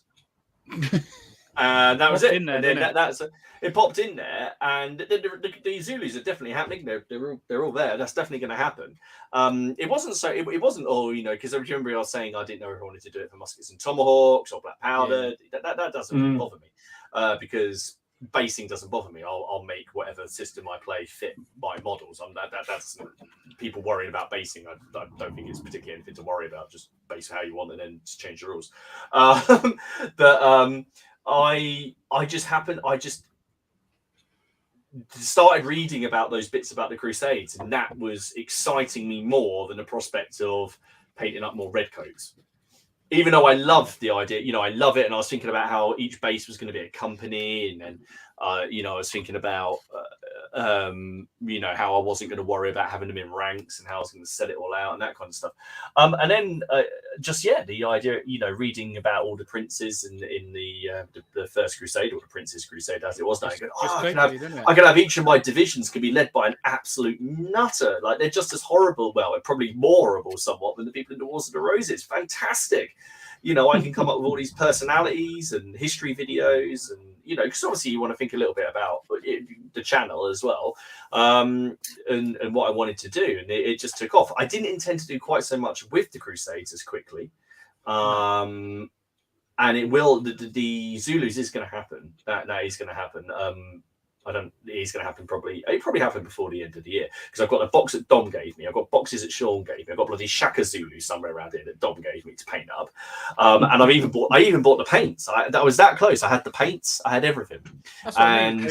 it just went on a little bit of a back burner for you at the moment. It's just not the forefront. Projects can go on the back burner. It doesn't mean you have to do everything immediately. The only one I regret. Which one do you think I regret? I've done one in the time that we've been doing the stream that I just. Oh, the Carthaginians. Prussians. No. Oh God, I forgot about the Prussians. Yeah. Oh God, no.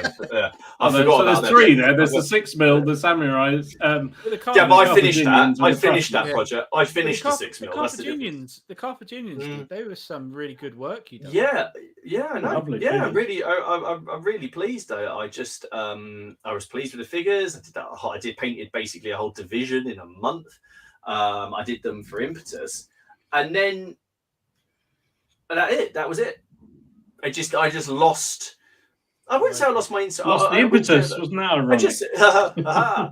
It wasn't that. I think I just sat there and I read about it. I was still interested in the history, and I still wanted to use them for a game. And then I just sort of thought, well, I don't know. There's just stuff I'd rather be doing, and I've just never picked it up. I've still got all the Romans up there to do, and I was looking at the Carthaginians the other day, just going, shall I just flog them? I don't know when I'm going to do anything with them.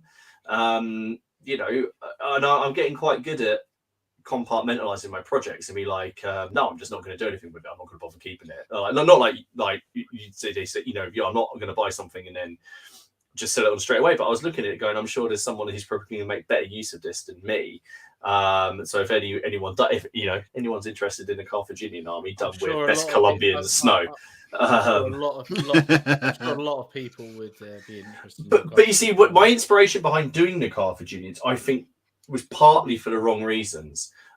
It was because I wanted to do a Winter Ancients project, because Winter Ancients you don't see very often, and I wanted to do the Carthaginians in winter gear. But also, all of my Carthaginians have got cloaks that I've green stuffed onto them, which when you're sticking together a Victrix kit. And then you're green stuffing on a cloak, and then you're put into it starts becoming a bit. It does, yeah. And I think that's it. So I think possibly I did too much too soon. I was a bit over ambitious. Maybe I'll come back to it. Maybe I won't. Maybe it's something for the future. It's always there. Maybe I reckon if someone started doing a Roman force for them, I reckon you'd be on it. Yeah, that's it. So yeah, anyone in East Anglia want to do some Republican Romans? Just put some snow. I've got snow. I've still got plenty of it. It's still. Hang on. It's right here. Look. It's just maturing nicely. Actually, I haven't opened this for like a year and a half. I don't know. Make sure it's still good. Get that white powder out. It's quite grainy. It's very crystally. Okay. That's not right. Anyway, yeah. So that's right, Robin. Yes, fire Robin sighs and fires up his paintbrushes for Republican Romans too, right? It's just nice to hear about like the inspiration. What in the chat? What inspires you? What gets you going for it? Let's have a quick look through the chat. Sorry, I haven't been looking at it very much, but I have been. But we've been rambling on, haven't we? God, we've been going for what time is it? 9:15. Jeez, Louise. This is going to be time for some news. Jesus. Yeah, no. Wow. There's one about Top Gun. When Top Gun came out, I was stationed at Warfare Training Command. The Top Gun became the weekly required to watch every Friday afternoon. Very nice, Paul. I still can't get over that Steve hasn't watched that. Wow, Jesus. Miller's put, always have that amount of time, been looking at something and cannot stop thinking about it, and put it in my basket and step away for a week and think, fuck, I did it. Mate, I know what he does though. I've done that I keep doing that with O Group, man, with Flames of War. It's just, I'm just not going to have time at the moment, which is a real shame because I feel like I'm missing out. I might commission someone to do it. Get old Vince. He'll still be there when you're ready, mate. Don't Yeah. Anyway, yeah. Don't rush it. But I like. I think that's your problem. Sometimes you I want instant gratification, don't you? And it's I like doing projects along with other people. Yeah, if that makes sense. I just enjoy doing that. I'm sure when you're ready to, we'll do another version of O Group. Another period. I might do an early war one to go with the late war I've got. So. Yeah, whatever. But we'll work it around. Steve, question for you. Steve, have you rebuilt all your US Marines from Rubicon? Is there something else you can do with a grenade throwing chap? No, I haven't. I was looking at that because that It's quite an anomaly in the set because the set they're very much compatible, but it's actually here. Now we can see it. So he's throwing a grenade. Now that arm, I think that combination, that body, because his legs in the air when he's throwing it, he's like literally throwing it back. It's going to take a bit of jiggery pokery to do something with that. I think there are probably ways and means because that kit is so flexible. It's such a versatile kit. Is the arm back at an angle or is it like straight? It's not really the arm, it's the body. So if you can imagine it, he's got one leg sort of up in the air. Dude, you know what you could do with that? I'll tell you exactly what you could do with that. You could use that as a casualty, getting shot. It's a bit grim, isn't it? Yeah, no, that would work actually. If you want to use it as a casualty figure, you get a bullet impact like that, wouldn't you? With the body going backwards. I think there's a way you could have him charge him. I think it's a weird pose on the body. I mean, it works really well with the grenade arm. Don't get me wrong; it's a fantastic pose. It'd be nice if they just included only one of those. But incorporating the other arms, there's definitely ways and means about it. I've just not got the courage to cut up the bits and pieces yet because it's such a brilliant box. But no, I will end up doing something with it. Once I've done it, I'll post it on the Facebook group. Hang on, the man who's happy to cut up everything else and stick frigging tufts on it, he's a bit worried about doing a Rubicon, isn't it, man? Yeah. No, these are lovely figures. They don't deserve to be chopped to pieces. Did I hear a cat then? It sounded like one. I heard that. Martin was very upset about something. I am having some issue. No, my cat. No, he's sitting on the trampoline out there, just looking at me like he hates me. Yeah, because he probably does. He's always begging for food, isn't he? That's because he's a monster. Yeah. Can we just? So the box is sacred. It is, and I absolutely agree with one of the nicest plastic kits I have ever had the pleasure to work with. Absolutely fantastic, brilliant. I've just seen a comment from Johnny B, which might segue quite nicely to the news. I think can we just have a big round of applause for Dom, who's christened CrackCon 3 Crack of Doom, which is pure genius. In fairness, I think somebody in the chat suggested it some time ago. Well, I just thought it was the perfect name for it.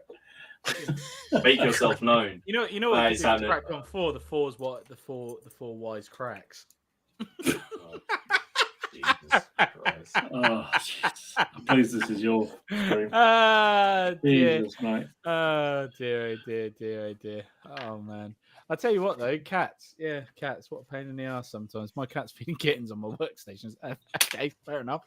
I came in. I wondered where my cat disappeared to for about an hour. I was looking for her everywhere, shitting myself, thinking she got out without a collar on. And then I find out she's in the one room she's not allowed, my wargaming room, on my chair. With, might I add, somehow she'd managed. You know my chair, Dom, it's got the vibration and the heat on it. She'd somehow managed to put that on and was just sitting there purring. What? This is no joke, yeah? My chair has a massager built into it, okay? Right? And she had somehow, I don't know how she'd done it, I walked in and the power was on the remote and it had the power lit up like this and it was she was getting massaged and the heat button was on. I don't know how she'd done it. Seriously, I had no idea. That's a clever pussy. Yeah, very. Oh, she just sit there purring to herself. I walked in and she's going, purr, purr, purr, purr. I was like, for fuck's sake, cat, I've been looking for you now, you absolute arse. So, yeah, she was in here on my chair. That's why I was really late on. That's why I was late. What, trying to get your cat out of your chair? I was trying to find her. And then I come in here thinking, I'm just going to look, see how long I've got. And then I realise she's on my chair. Oh, jeez. And somehow she got in with the door shut. I have no idea, but there we go. It's a thing. But yeah, don't forget to give us a thumbs up, guys. It really helps with all the algorithms and stuff like that. And if you can, once it's done, do a comment. That'd be even more wicked. Your cat revs like V6 engine. Yeah, I know she does. She's weird. She's lovable, but she's weird.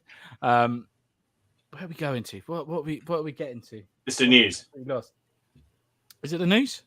It's the news. I think it's the news. Yes. Yeah. Let's go with the news then. Let's do that. Let's go. Play the soundtrack then. Doobie-doobie-doo. It's the PCP news with Dom. There you go. I don't think I want to do it after that. All right. Oh, bloody hell. Oh, Martin, Sorry? Martin got my dice yet. Oh, jeez. Your dice? As you were searching for your cat, you didn't hear me say. So yes, thank you to everybody who's ordered the dice. They are being manufactured as we speak. But I didn't order you any. Oh, look at his face. His poor little face. Genuinely mortally hurt by that. Yes. I'm not ordering you any because of the awful conversation we had to have where, like, for some reason you and A just simply could not understand the words that were coming out of my mouth. That was one of those amazing conversations. No matter how many ways I said the same thing, it just for some reason would not compute. Of course I ordered you some dice. Of course I did. I'm not sending them to you. You're gonna have to come here to get them, then I'll beat you. I have to wait to crack on bloody 3, ain't I? Yes. Yes. Dom has news. I have news, but Dom has news. Go on, Dom. Yeah. Do you want me to start? Okay. British Dragoons from Victrix are shipping. Nice. Apparently, they are really nice looking. Do you remember when these were new on their thing? They were taking a long time. They've taken a hell of a long time to come through, haven't they? But geez, they do look good. They do look lovely. So it looks like you got all the different head options to Scots Greys through to the helmeted Dragoons through to the Shaco Dragoons. So it looked really, really cool. I know Martin will be excited about this. Windy Boat Game. Oh my god! I think look at that. Do you know what? I even got it because, believe it or not, there is one thing in here that I like. Can you guess what that is? Talking about films. Because one of them is the HMS probably Surprise. The creature thing. No, one of them is the HMS Surprise, which is the ship. Oh yeah, that's coming. Master and Commander. Yeah. Oh, of course. Yeah. There you go. So that I don't find completely off-putting. These I do. These are all the Russian. So they got Russian fleet. This is the Russian fleet, which is apparently available for pre-order now. And then, as you said, there's this is some more. This is, I think these are any nation. Sixth fleet, sixth raters and thirds and fourth raters, so they could be anything you want. And then they've also gone, as you said, some of the named ships. So the HMS Speedy and some Indiaman traders. Yeah, and there you go. That's surprise. And Agamemnon. And there's even some more American ships as well. So they're all on pre-order at the moment. Yeah, I have to admit, I'm going to have another go of it because I did like it. I heard your comments about it on Ken's esteemed podcast. I liked it. I just couldn't. I just fucked up. I'd put the sails on. I messed it up. If I didn't put the sails on, I reckon I'd be fine. But you see, again, you have inspired me to not do it. That's it. I look at your successes and I also look at your failures and go, do you know what? It's you're an idiot if you don't learn from your own mistakes. You're an absolute cretin if you don't learn from someone else's. So you guys have done it all. Fine. I can honestly say I inspired myself when I was painting those Windy Boat Game ships to never do them ever again. Ever again. There you go. And there we go. Yeah, I think I found a really simple way of doing the rigging, which I didn't mind too much. But yeah, they are fiddly as hell. But they paint up really quickly, so they're nice. This is the problem I was having is I put the masks on and that just completely bogs it up. Yeah, you don't want to do that until the end. That's for sure. That's last 100%. If I did it again, it would that. I know it sounds really random, but I got a bit new. Steve's had a haircut. You're looking rather swash, mate. Very good. That was about 3 weeks ago, mate. I had my hair cut 6 weeks ago. Well, it looks very And good. we did bring it up then as well. Still looking good, Steve. Anyway, in the wider news. Do I ever remember anything? What do you think folks think about this? So Victrix have started these skirmish packs. Yes. So it's 30 figures. So you get all the Normans you need, you get all the Danes you need just to play skirmish games. Now, I don't know. Somebody pointed out, I saw in some of the in one of the video comments, or no, Facebook comments on the page when they were announcing this. Oh, that seems a bit unfair because you can get 60 figures for about £10 more and you're getting 30 figures for 28 quid. Or buy 60. Yeah. But then, that's what I always thought. Aren't Victrix known for selling lots of 60, figures for 60? Cheap. Yeah. No, but I think the point is you've got different poses, so you've got a variety in this one. So instead of having all heavies, you'd have some skirmish troops in with the heavies. So you could do, kind of proper skirmish game. It's a bit of a cheeky tax, I'm not going to lie. Because they could quite easily do a mixed bag and just get another label printed to say it's mixed Anglo-Danes and Norman infantry set. But they did this. It seems a bit of a tax price if you want both sets. Personally. Yeah, I don't know. It's interesting, isn't it? I actually wonder why they didn't put the two together so you could get a combined Danish versus Norman pack. Because they wouldn't be able to make as much money on it. Well, clearly, that's clearly. So hang on, I'm confused. What are people upset about? Because they're 28 quid instead of they're 28 quid for 30 figures but they're 30 mixed figures. Yeah, they're 30 mixed figures from multiple sets. So you pay £30 and you get from multiple sets. Or if you want big armies, then you pay 37 quid or whatever it is, and you get 60 figure units of individual units. Yeah, That seems all right to me. I don't quite understand that. To me, it didn't bother me particularly, but I know, and I wouldn't buy them anyway. But it just seemed to me that was some of the comments I saw. People saying, "Oh, pricing seems a bit steep." But to me, you get, if it gives you a nice mixture and it's enough for you to do an army, because you 30 quid, then brilliant. But that's it. Yeah, it's 30 quid for an army. Yeah, like if you're buying the bigger sets, then you're building a massive army, like Christian, like we are, so you wouldn't even need it. So you're paying. Or you're ending up with a lot of wasted figures that you then have to try and sell. Yeah, or give away. You're just paying 28 quid and you've got your army. That's, I tend to agree. It's really good value, I think. That's lovely. They are nice figures. So apparently they're a trial. So if they sell well, they'll do other versions of them. They might do it with skirmish for Napoleonic stuff. Well, you can see that happening, couldn't you? Quite easily. Yeah. Black powder. Muskets and tomahawks, or a sharp practice set. For that, you get your 95th and amongst your British line. You're great. Yeah. Martin would buy that, wouldn't he? And Reconqueror designs are at it again. I need those. Do they release something every week? Every month they do it. Every month he releases multiple packs in multiple sets. I mean, I need those. I don't know why I need them, but I need them. Because they're amazing looking. Because he's made a conscious effort.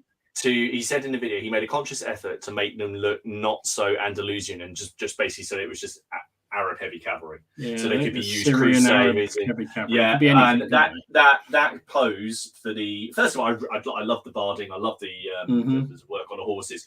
The guy front left who's in that position with double-handed leaning forward to that spear is awesome. I love that. And that is just waiting for you to do a little diorama with, isn't it? Yeah, with a Norman running about to be skewered in the back. Yeah, absolutely. I mean, they're just amazing figures. So these are July's release, I believe. So you can get them printed via various companies. Our friend Graham at Grey Green will do them, I know. And there's also this Villager set, which also looks really good. Yeah, he's got there's two women fighting in there or something. I remember I was reading about it, and there's the kids chasing each other. He just does stuff that he wants to do, and I think there's some votes as well for people take. Well, there's certainly the Syrian cavalry one was a vote. He put up about 5 different options, and that one won, and that's why he did it, which was just amazing. And on trade show news, I think people saw that after a hiatus this year, Salute is coming back next year, April 23rd, for the 50th. 22nd. 50. Sorry, 22nd. Sorry, I was looking at 2023. Yeah. Salute 50. So our friend Mac will be putting his hair out again, and that's something to put in your calendar if you're interested in coming down to that one. And the other one I thought was really interesting was Colours this year, which is in September down in Newbury Racecourse. They're doing it. They're having no entry charge this year. Completely free to get in, which is unusual. So, which is an interesting move. And I guess it's just to encourage people back to shows again. But I thought that was kind of an interesting move. So if I can get away, actually, I think I'm away that weekend. But anyway, so it's a good little show, that one. So that's what I saw. Very nice. I know there was a lot more. Oh, yeah. Yeah, hopefully that would be quite cool to get there. To be fair, I've never been there, so if I got my new job, that'd be nice. I have things. I have quite a bit as well, actually. So obviously, there's quite a few people who are looking at O Group, and obviously, see people who use a lot of Battlefront. So Battlefront releasing their Volks Grenadier Assault Platoon. Nice. Among other Volks Grenadier platoons as well. So those are coming out very soon. I mean, that one's cool. I mean, you get 12 teams, 12 bases worth of stuff in that one. So that's quite cool. But also, which I think everyone was, I was surprised. I don't know if anyone else is. They've already announced 2 new starter sets. I mean, obviously, they're starter sets for Flames of War, but they're just crazily good value, really. So the first one is Kursk. 21 tanks. The cheapest I've seen is on pre-order is 34 quid. And now, I mean, obviously this year, but if people want to be into Flames War as well, you do get the rule book and everything else in there as well. If you want to do that, that's okay. And then the other set is Stalingrad. 44 infantry teams, 9 guns, and 3 tanks. I mean, that's a cracking. That's a lot of stuff, isn't it? Well, if you could buy both those sets, for 34 quid, for 68 quid, and you're going to get 24 tanks, or and you've got basically massive tank platoons, and I mean, I don't exactly know what's in there, but it doesn't. Yeah, it looks like the Germans. Those starter sets generally give you, if you're going to play. I mean, I don't play Flames of War, but if you're going to play O Group or something like that gives you pretty much everything you're going to need. You just need to add just tiny amount of extra, like observers and things like that. It doesn't give you, but it's crazily good value. And I mean, you can't. I mean, I still say that Tobruk set that I got is amazing value. It's crazy that amount of stuff. When do these come out? I think these are out in about 6 weeks. Can we get them through our friend Ian at Boards and Swords? We should be able to get. Ian will stock. That's who I got my Tobruk set through. So Ian will be stocking them. So I'm guessing if you're interested in getting them, just to get in touch with Ian at Boards and Swords and find out if you can pre-order them. But yeah, they are really, really good. And yeah, you've got an O Group army, and then you also have the Flames of War army. So you're basically getting 2 games out of it. I saw this now.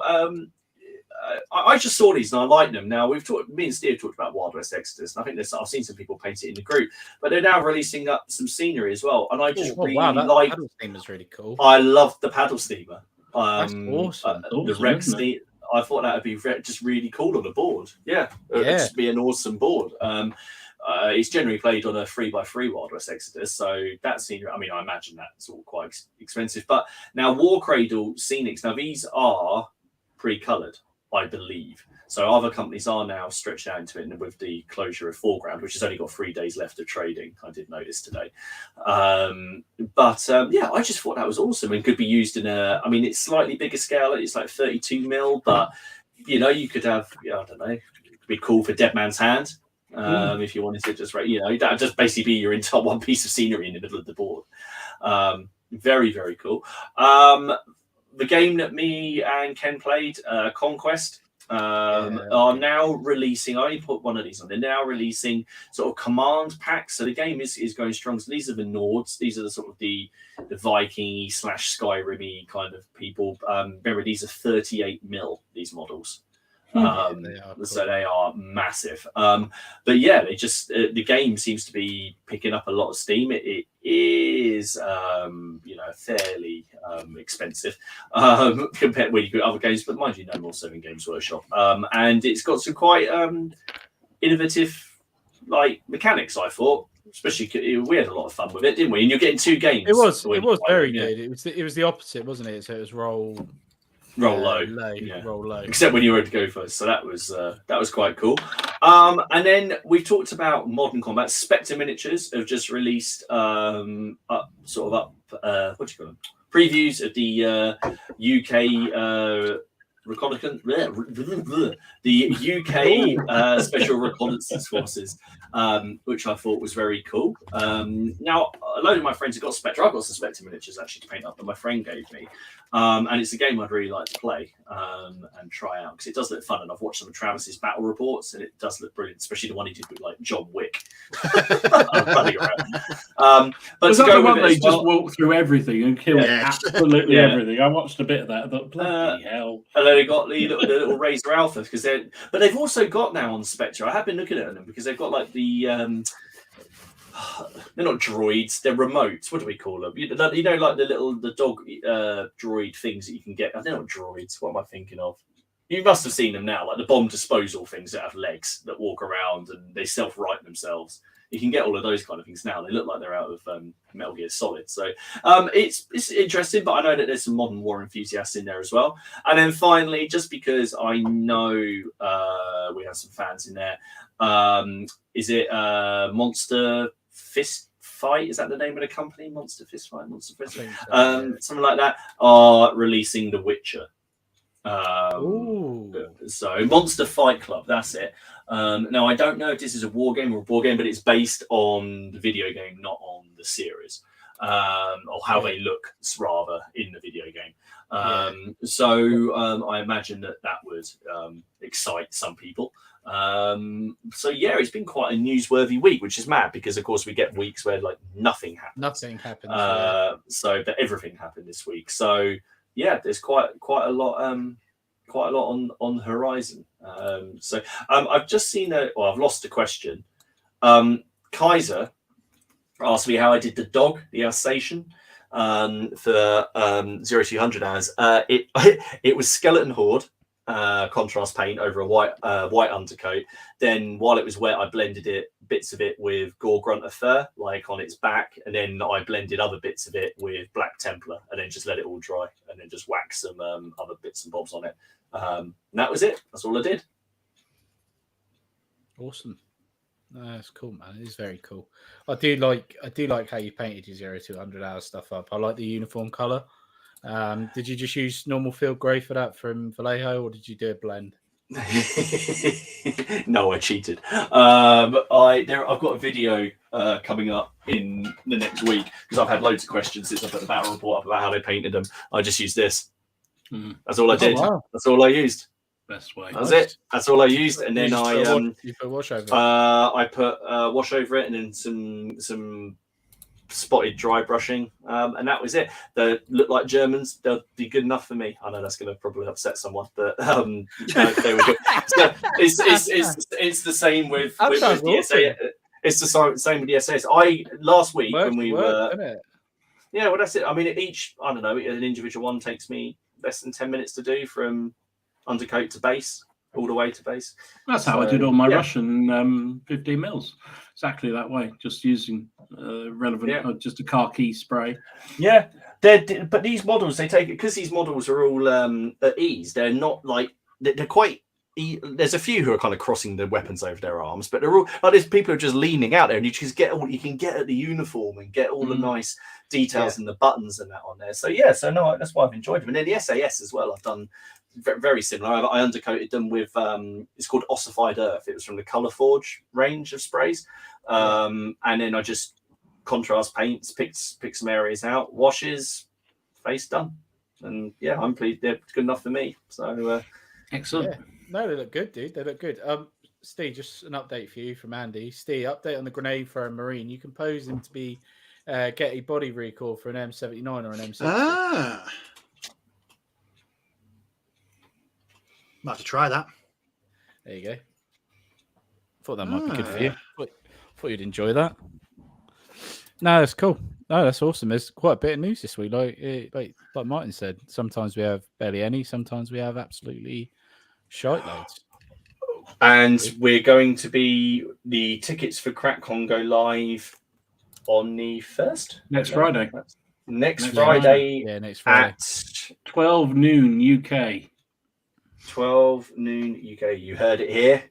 Set your alarms. So I'm sorry to those who felt I'd given a minor heart attack by putting up that post on the Facebook page, but I just thought I hadn't done an event for it. So I thought I'd mark the card. If you are not in the Facebook group and you want a link, just let us know. And I've just put super glue in my eyebrow. A penis. Do you know the when the news section about the Windy Boat game? It just made me realise I've never seen Master and Commander either. That's that's a really, really good film. I didn't think I'd like that, and then it was just on one. It was just on one day, and I watched it, and I loved it. Oh my god! I don't believe it. I do. I hope you stuck your thumb to your head. No, I haven't. I've just got a big clump of super glue in my eyebrow. You're gonna have to rip it off. Oh no, you're gonna have to rip it off, and it's on your eyebrow. Can you feel the love tonight? Can you feel the love? Sweet. That's just made my week. That has. Cheers. I can't wait for Laura to beat the shit out of you because you won't know. Oh dear. Right, shall we that's fucking chimney right up that as. Oh, such a sadistic git. I'm copying some yes. I thought I was copying some shade for not seeing it. I don't know with films with me. It has to. I don't know. It has to appeal to me. It's got to have something oomph about it. And just because a film's got a famous name doesn't instantaneously make. Now, Steve, genuinely, I think you would like it, and I think it would hurt you because I think you would then want to do a Windy Boat game. Nah, I reckon. Watch it then. Prove me wrong, Steve. I might watch it. I got burnt by going to cinema to watch Lost in Space. And as someone of my height in a cinema, sitting 2 hours through a shitty film, I've always been quite judicious on what films I watch after that. Nah, dude. Honestly, it's a really good movie. You'll enjoy it. I promise you. I shall bear it in mind. Yeah. You want to go first, Dom? What primer colour do you use when you paint knights? Well, I do pretty much everything in my standard light grey from Halfords. So for that, apart from the like I say, the odd occasion where I'll do the base colour exactly to match. But for knights, I did it in light grey. That's how I did it. And I know a lot of people, I think, Martin, use white, don't you? But for me, I just find the white just too strong. So I prefer to I cheat and use lead belcher. I did that for the first batch. Then I found myself spending ages picking out belts and everything like that. It was just that just aggravated me. I don't know why, but I find it quicker. I do for them. I do black and then I do white Zenithal, and then I pick out all the belts and everything first, which is what I do for my normals. I do all of that with snakebite leather or gore grunter fur, whatever I'm going to use. All of the leather work, I do that, and then if it's wearing a tabard, obviously pick that out, and then I go back in with quite a thin lead belcher. I go over it quite thinly with that because I'm going to be hitting it with washes and stuff anyway. So it still seems to be it goes quite quickly, to be fair. Yeah, it is definitely one of those things. I think actually one of the first videos I saw of yours was where you went through different undercoats and different color contrasts over the top of it, and it's worth experimenting, to be honest, just playing around with different undercoats, different colors over the top, different effects, because it does bring quite a noticeable difference. Actually, it's always surprising. If you don't mind if you don't mind painting in all the belts and stuff after you've done, it's just because I was primarily using contrast paints. Of course, I don't want to have to. I don't want to paint. Always get a shiny white belt, again, and then or I don't want to paint them. If you get a shiny belt, or you got to paint it like white or whatever, and then you got to paint it another color again, or you got to paint it something else. The thing is, if you've already washed your model, then the other thing's standing out too much, and anyway, agreed. Yeah, that's cool, man. So let's do some pictures then, because I've actually done it this week. Oh, hang on. Andy says, Master and Commander is the single most perfect film in the world. Cast, script, acting, effects, everything. There you go. See what you could do. I think you might like it, do you? Bold claim. That is a bold claim. See, in my world, you just replace Master and Commander with Weekend at Bernie's, and it has the same effect. Hobo with a shotgun. Love it. No, it is good. If you honestly, Steve, I think you'd enjoy it. Right, pictures this week. There's been a lot, so let's go through. Sorry if we've missed you out. I don't think I have missed anyone out, but if I have, I do apologise. So, first of all, we've got Andy. Oh, nice! Wow, look at those. Yeah, I know. I wonder where they come from. They're awesome, aren't they? Really nice. I do like the is that herbs as the base? Oh, it yes, looks like it. Yes, it looks like mixed herbs, doesn't it? Best jungle basing out there. Works a treat. Very nice indeed. AKs are looking sweet. Smelling sweet, probably as well. Yeah, smelling rather herby. So Barry, he's been working on these trees for a while, and I think they're really cool. They're really nice, lovely, really trees. Good. And I do like the fact they've obviously got those holes where they can be based into. So when the troops get in the way, you just move them out and move the tree. Yeah, brilliant. Yeah, you can see what he's done on the first one, hasn't he? So he's taken the trees out and he's put thingy base. Awesome. Yeah, very nice. Well done, Barry. Nice to see some terrain. And look, Go Group, what a surprise! And we got Alid here. Do you know when he posted this today, I was just blown away by it. This encapsulates why people should play O Group, because it just looks so damn good. Awesome, isn't it? And that's all you need for a decent game. That's exactly what you need there for a decent game. Yeah, it's very nice. I love the pointing man in the Jeep alongside the dice man. Fantastic. That is very cool. That is very good. So well done, Alice. Very nice, mate. And then you got some more 20mm stuff here. I think we showed this last week, unpainted. Yes. So this is painted up now, and I'm really sorry, but I haven't, for some reason, I didn't say his name. It's Christian. There you go. Just look at the leaves. Look at the leaves at 20mm. Ridiculous. Yeah. Very nice, Christian. Lovely. Very nice indeed. So Daniel's put this up here. Really nice. Lovely. Really nice, isn't it? French gendarme. Yeah, but do you know what's crazy? That's 15mm. Yeah, I was going to say it looks like it's a 15. I think that's. Is that a blue? Blue moon. It looks like blue moon. Yeah, it must be 15mm. Yeah, I was shocked as well. I saw it and I thought it was 28 at first, and I was like, "Hang on a minute, that's something not right there." And then because it was it was the lance tip that got me, and then I was like, "That looks smaller." And then he said 15mm. Awesome. Wow, very nice indeed. I mean, that is pretty much the only way you would know that's 15mm is the lance. Yeah, it's the lance tip. Yeah, that's it. Shocked. So David, very nice. Oh, wow. Very, very nice picture. Very nicely posed. And this is the War of 1812. Very nice. And he's I don't.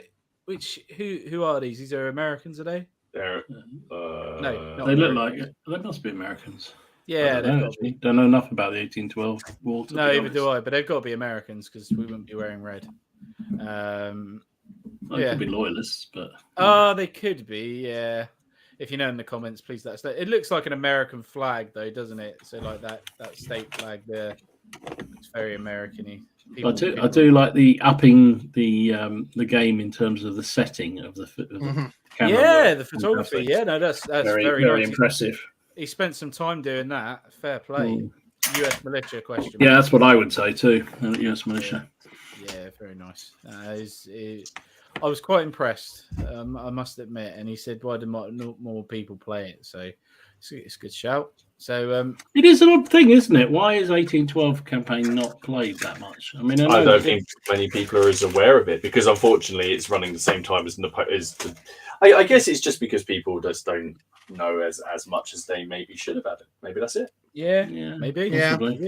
Maybe it's one of those hidden genres that we could get into at some point. Probably that'll be the next thing. But it works. There's a good list in Shakers and Bayonets or Muskets and Tomahawks. I forget which version of it there is. Muskets and Tomahawks. It's really good, but and you can play it quite nicely in sharp practice as well. But, never seems to get rated.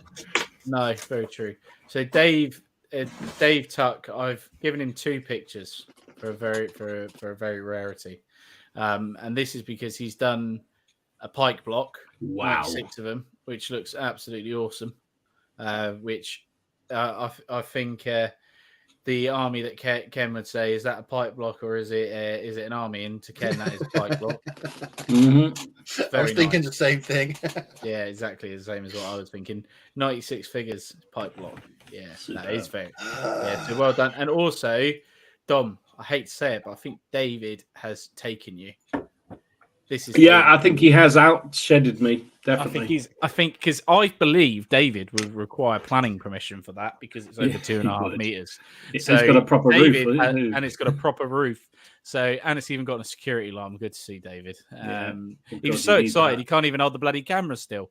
I know he's got a bit of a wobble on, hasn't he? He was like, my gaming room. Yeah, but you see, I don't know who puts the washing out, but if the missus does, I wouldn't allow her that close to my building. That's because I hope he does it because if Elaine came that close, it just the set of all the alarms and everything. No. Yes. Awesome. Intruder alert, the landmine to go off and everything. So absolutely. That home defense weapon you can put at your door. Pike block, home defense miniatures. Yeah, Martin knows all about stabby pike blocks. Yeah. Oh, yeah, definitely. So no, that's nice. It's always nice to see other hobbyists getting nice rewards like that. So well done. Nice one, David. Gary. Weird shit galore. I really like this. Anyone else thinking H.E. Geiger is that's just it's amazing, but I know I take the piss out of that, but that is just the most amazing figure. I salute you for that one, wherever you are. There you go. Salute you for that one. Wow, that's awesome. That's a genuine, wasn't it a spring onion toppy? Yes. Something like that. That's insane, isn't it? And then the hands replaced as well, which is very cool. Just awesome. Well done. Absolutely brilliant, Gary. It's still completely wrong, but well done. Yeah. So Don has been doing some more American Civil War. Nice. So very nice.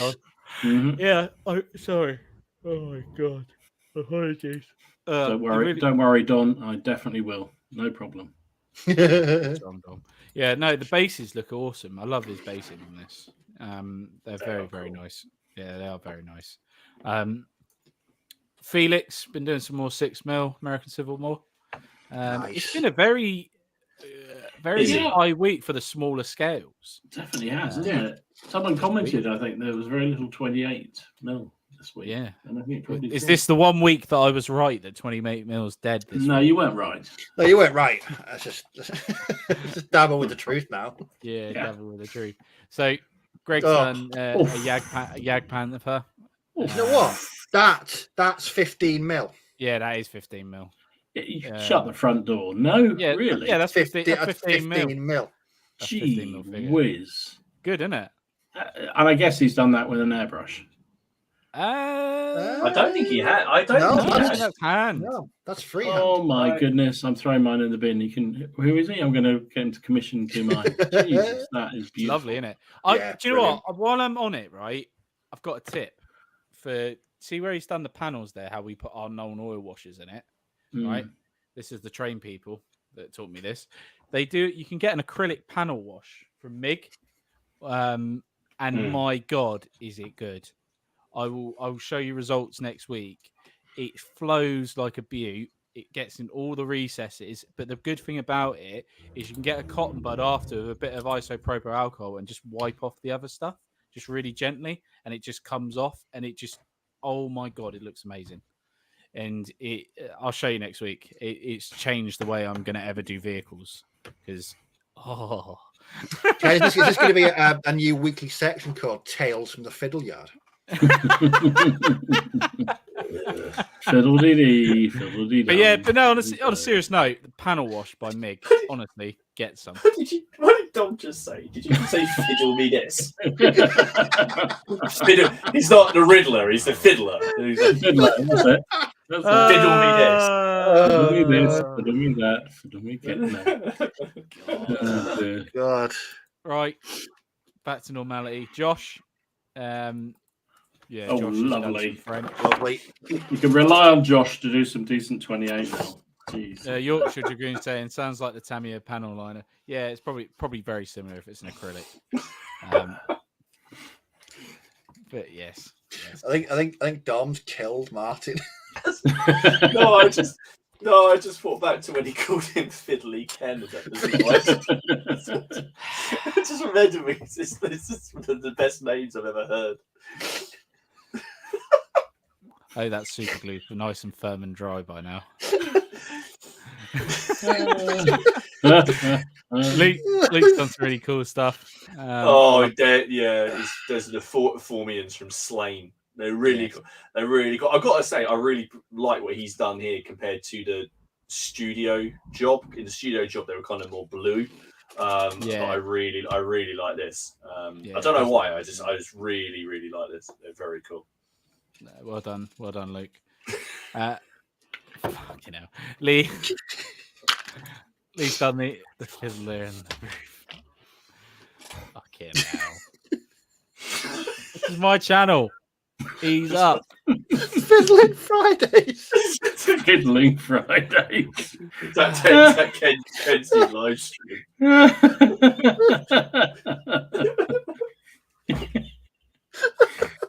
Such a prick. Which one? It's Dom that said it. All of you. All of you. No, we're taking away from the viewers now. Come on, we got to be serious. This is some nice paint jobs people have spent their time doing. They are no idea what they are, but they're a war band for Age of Sigmar, I think. It's for it can be used in Age of Sigmar, but for Shadow Spire. Yeah, that's it. Shadespire.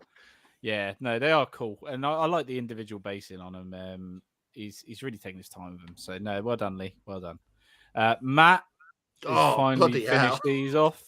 Well done. Jesus, Matt. I like that. The batch painting there is strong. I do like that. It just reminds me of that time I did all those Perry miniatures. Remember, 120 of them, batch painted, 120 of them, Napoleonics. I heard legends of this, and they tell tales of it, but I can't remember it. It's been lost in this time. Killed me. And this one is for you, mate. There you go. Oh, look at them. That is some. It's little green men. Lovely. They're not little. That's the Sons of Horus. Is it? So nice. Yeah. The more I look at these new heresy figures, it's the just more you want them. Yeah, because those hand painted symbols. Those decals. I think the decals. He mentioned he's getting. Matthew mentioned he's getting better at his decals. For me, what I like about these is they've obviously. Trying to think the best way to word this. He's respected the law, isn't he? No, yeah. When they've not tried to reinvent the wheel with them. They are just how heresy era Marines should look. That's what I like about them. Nice slate on the basing. The basing, especially the guy on the far, the two on the right. I really like both of those.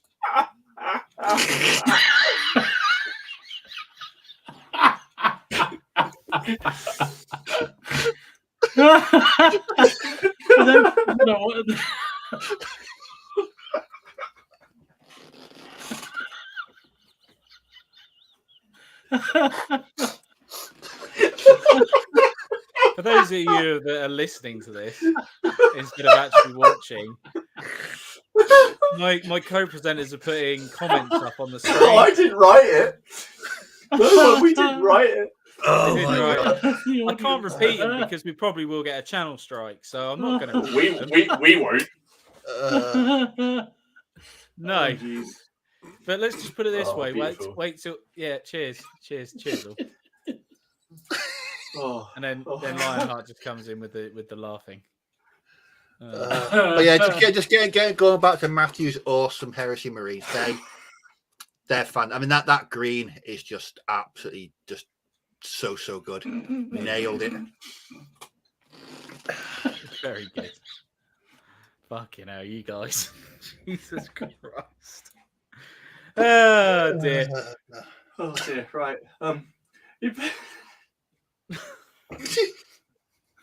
Right. Moving on. Oh, for God's sake. Right.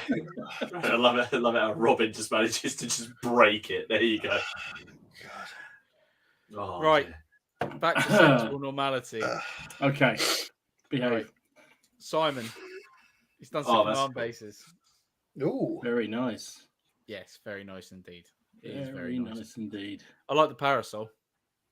It's very cool. You don't see that on many command bases, do you? The Indians tended to use them, didn't they? Medieval Indians or the ancient Indians. I may have to steal that for turn 28. That'd work really well. Good idea, isn't it? That is very cool. Really nice. Really nice.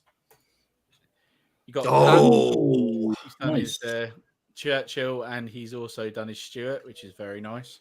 Awesome. No, it's very good. Churchill, absolutely love a good Churchill tank. Fantastic vehicle.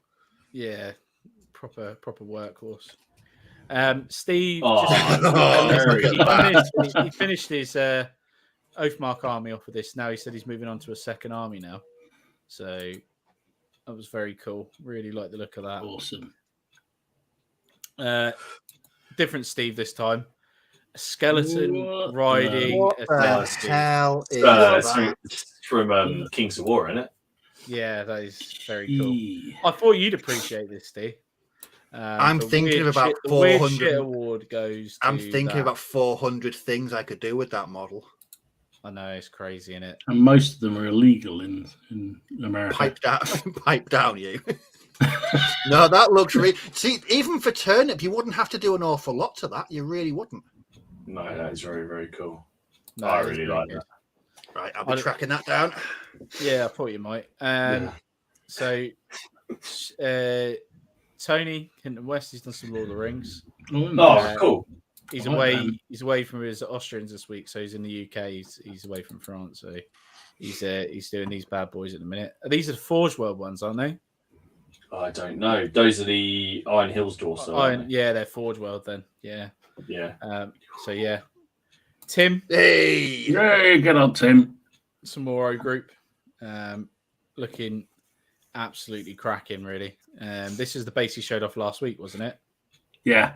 It was work in progress last week. So that's where his dice is going to sit for. I like that it's got the guy with the map on the bonnet of the car. Yeah, that is very cool.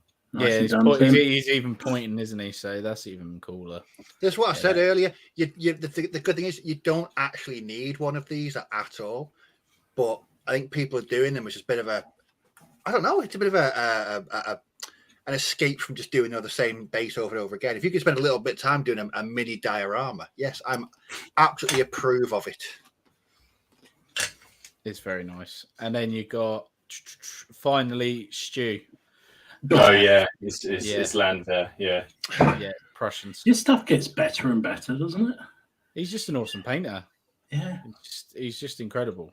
We'd have to get him on the show, but I know Mondays are a bit of a pain in the arse for him. Yeah, he always watches on replay, doesn't he? Yeah, he always watches some catch up. But if we can book him so far in advance, hopefully we can get him on because I need to get him back on the channel. Really, might do a video with him or something at some point because it was really, really nice, and he's been really passionate about these Napoleonics, which is great to see. So yeah, that's Stu. Well done, Stu. Very nice. Drums. So, oh Christ, we're well over. Bloody hell! You got an extra 4 minutes tonight. It's just lucky. It's just 4 minutes of us laughing. 4 minutes of us laughing about fiddling. Yeah. Oh, jeez. Dear God, what did I ever mention to Fiddle Yard? There's something you say on here. I should have just said train yard. I should have just said a train yard. I think it's because of how seriously you said it and just how, and the fact that it's true. But it's just. I don't know why people think that name is very. It's not that. It's not that. It's the best thing. I really want to play Rangers of Shadow Deep with you guys, where we've each got our own characters. We call him, but I just want your character to be called Fiddly Ken. I really want. I just have this idea for an amazing battle report where Fiddly Ken is like the little dwarf that the dwarf that I made you is running away from a load of zombies. I just think it would be hilarious. Oh god. Wow. Been crazy. Narrative gaming at its best. Yeah. So, Dom, you're not here for the next couple of weeks, are you? I'm not, mate. No, I'm away on holiday. You're on holiday, so that means it'll be me next week. We'll put up because it'll be July, so the PCP menu for July. We'll go up. We'll have a bit of a chat. We'll see what's occurring, and then who knows? There'll be the three of us. There may even be four. We'll have a think, and we'll let you guys know. But I imagine next week will be on my channel then. Yeah, to be fair, there could even be two of you. It could be a classic with just the two. Oh my god, not the rock special. Yeah, it could be a special. Oh jeez, no. Let me double check. 2 seconds. Well, Ken, you're not allowed to work. No, you can't. Well, leave him to it. You know what happens. No, I'm not here. Oh jeez, Steve. Right, there it is, guys. You got it again. It's the second time. It's the second time. There we go. Oh, we'll have to. We will just have to see what happens, won't we? We'll just see. What happens. So it's your channel next week, then, mine, yeah. It's my channel. Yes, next week. Awesome. Unless Steve wants to take it, it's up to you, Steve. If you'd like to. I'll take the following week. Excellent. Yay, metal intro. There's a lot of requests for that intro, but it stays firmly for special occasions. Only allowed out on special occasions. No, exactly. So, like Ken. Yeah, exactly. So, yeah, guys, thank you all for watching. We'll see you again very soon. And bye. Take care. Bye. Take care, everyone.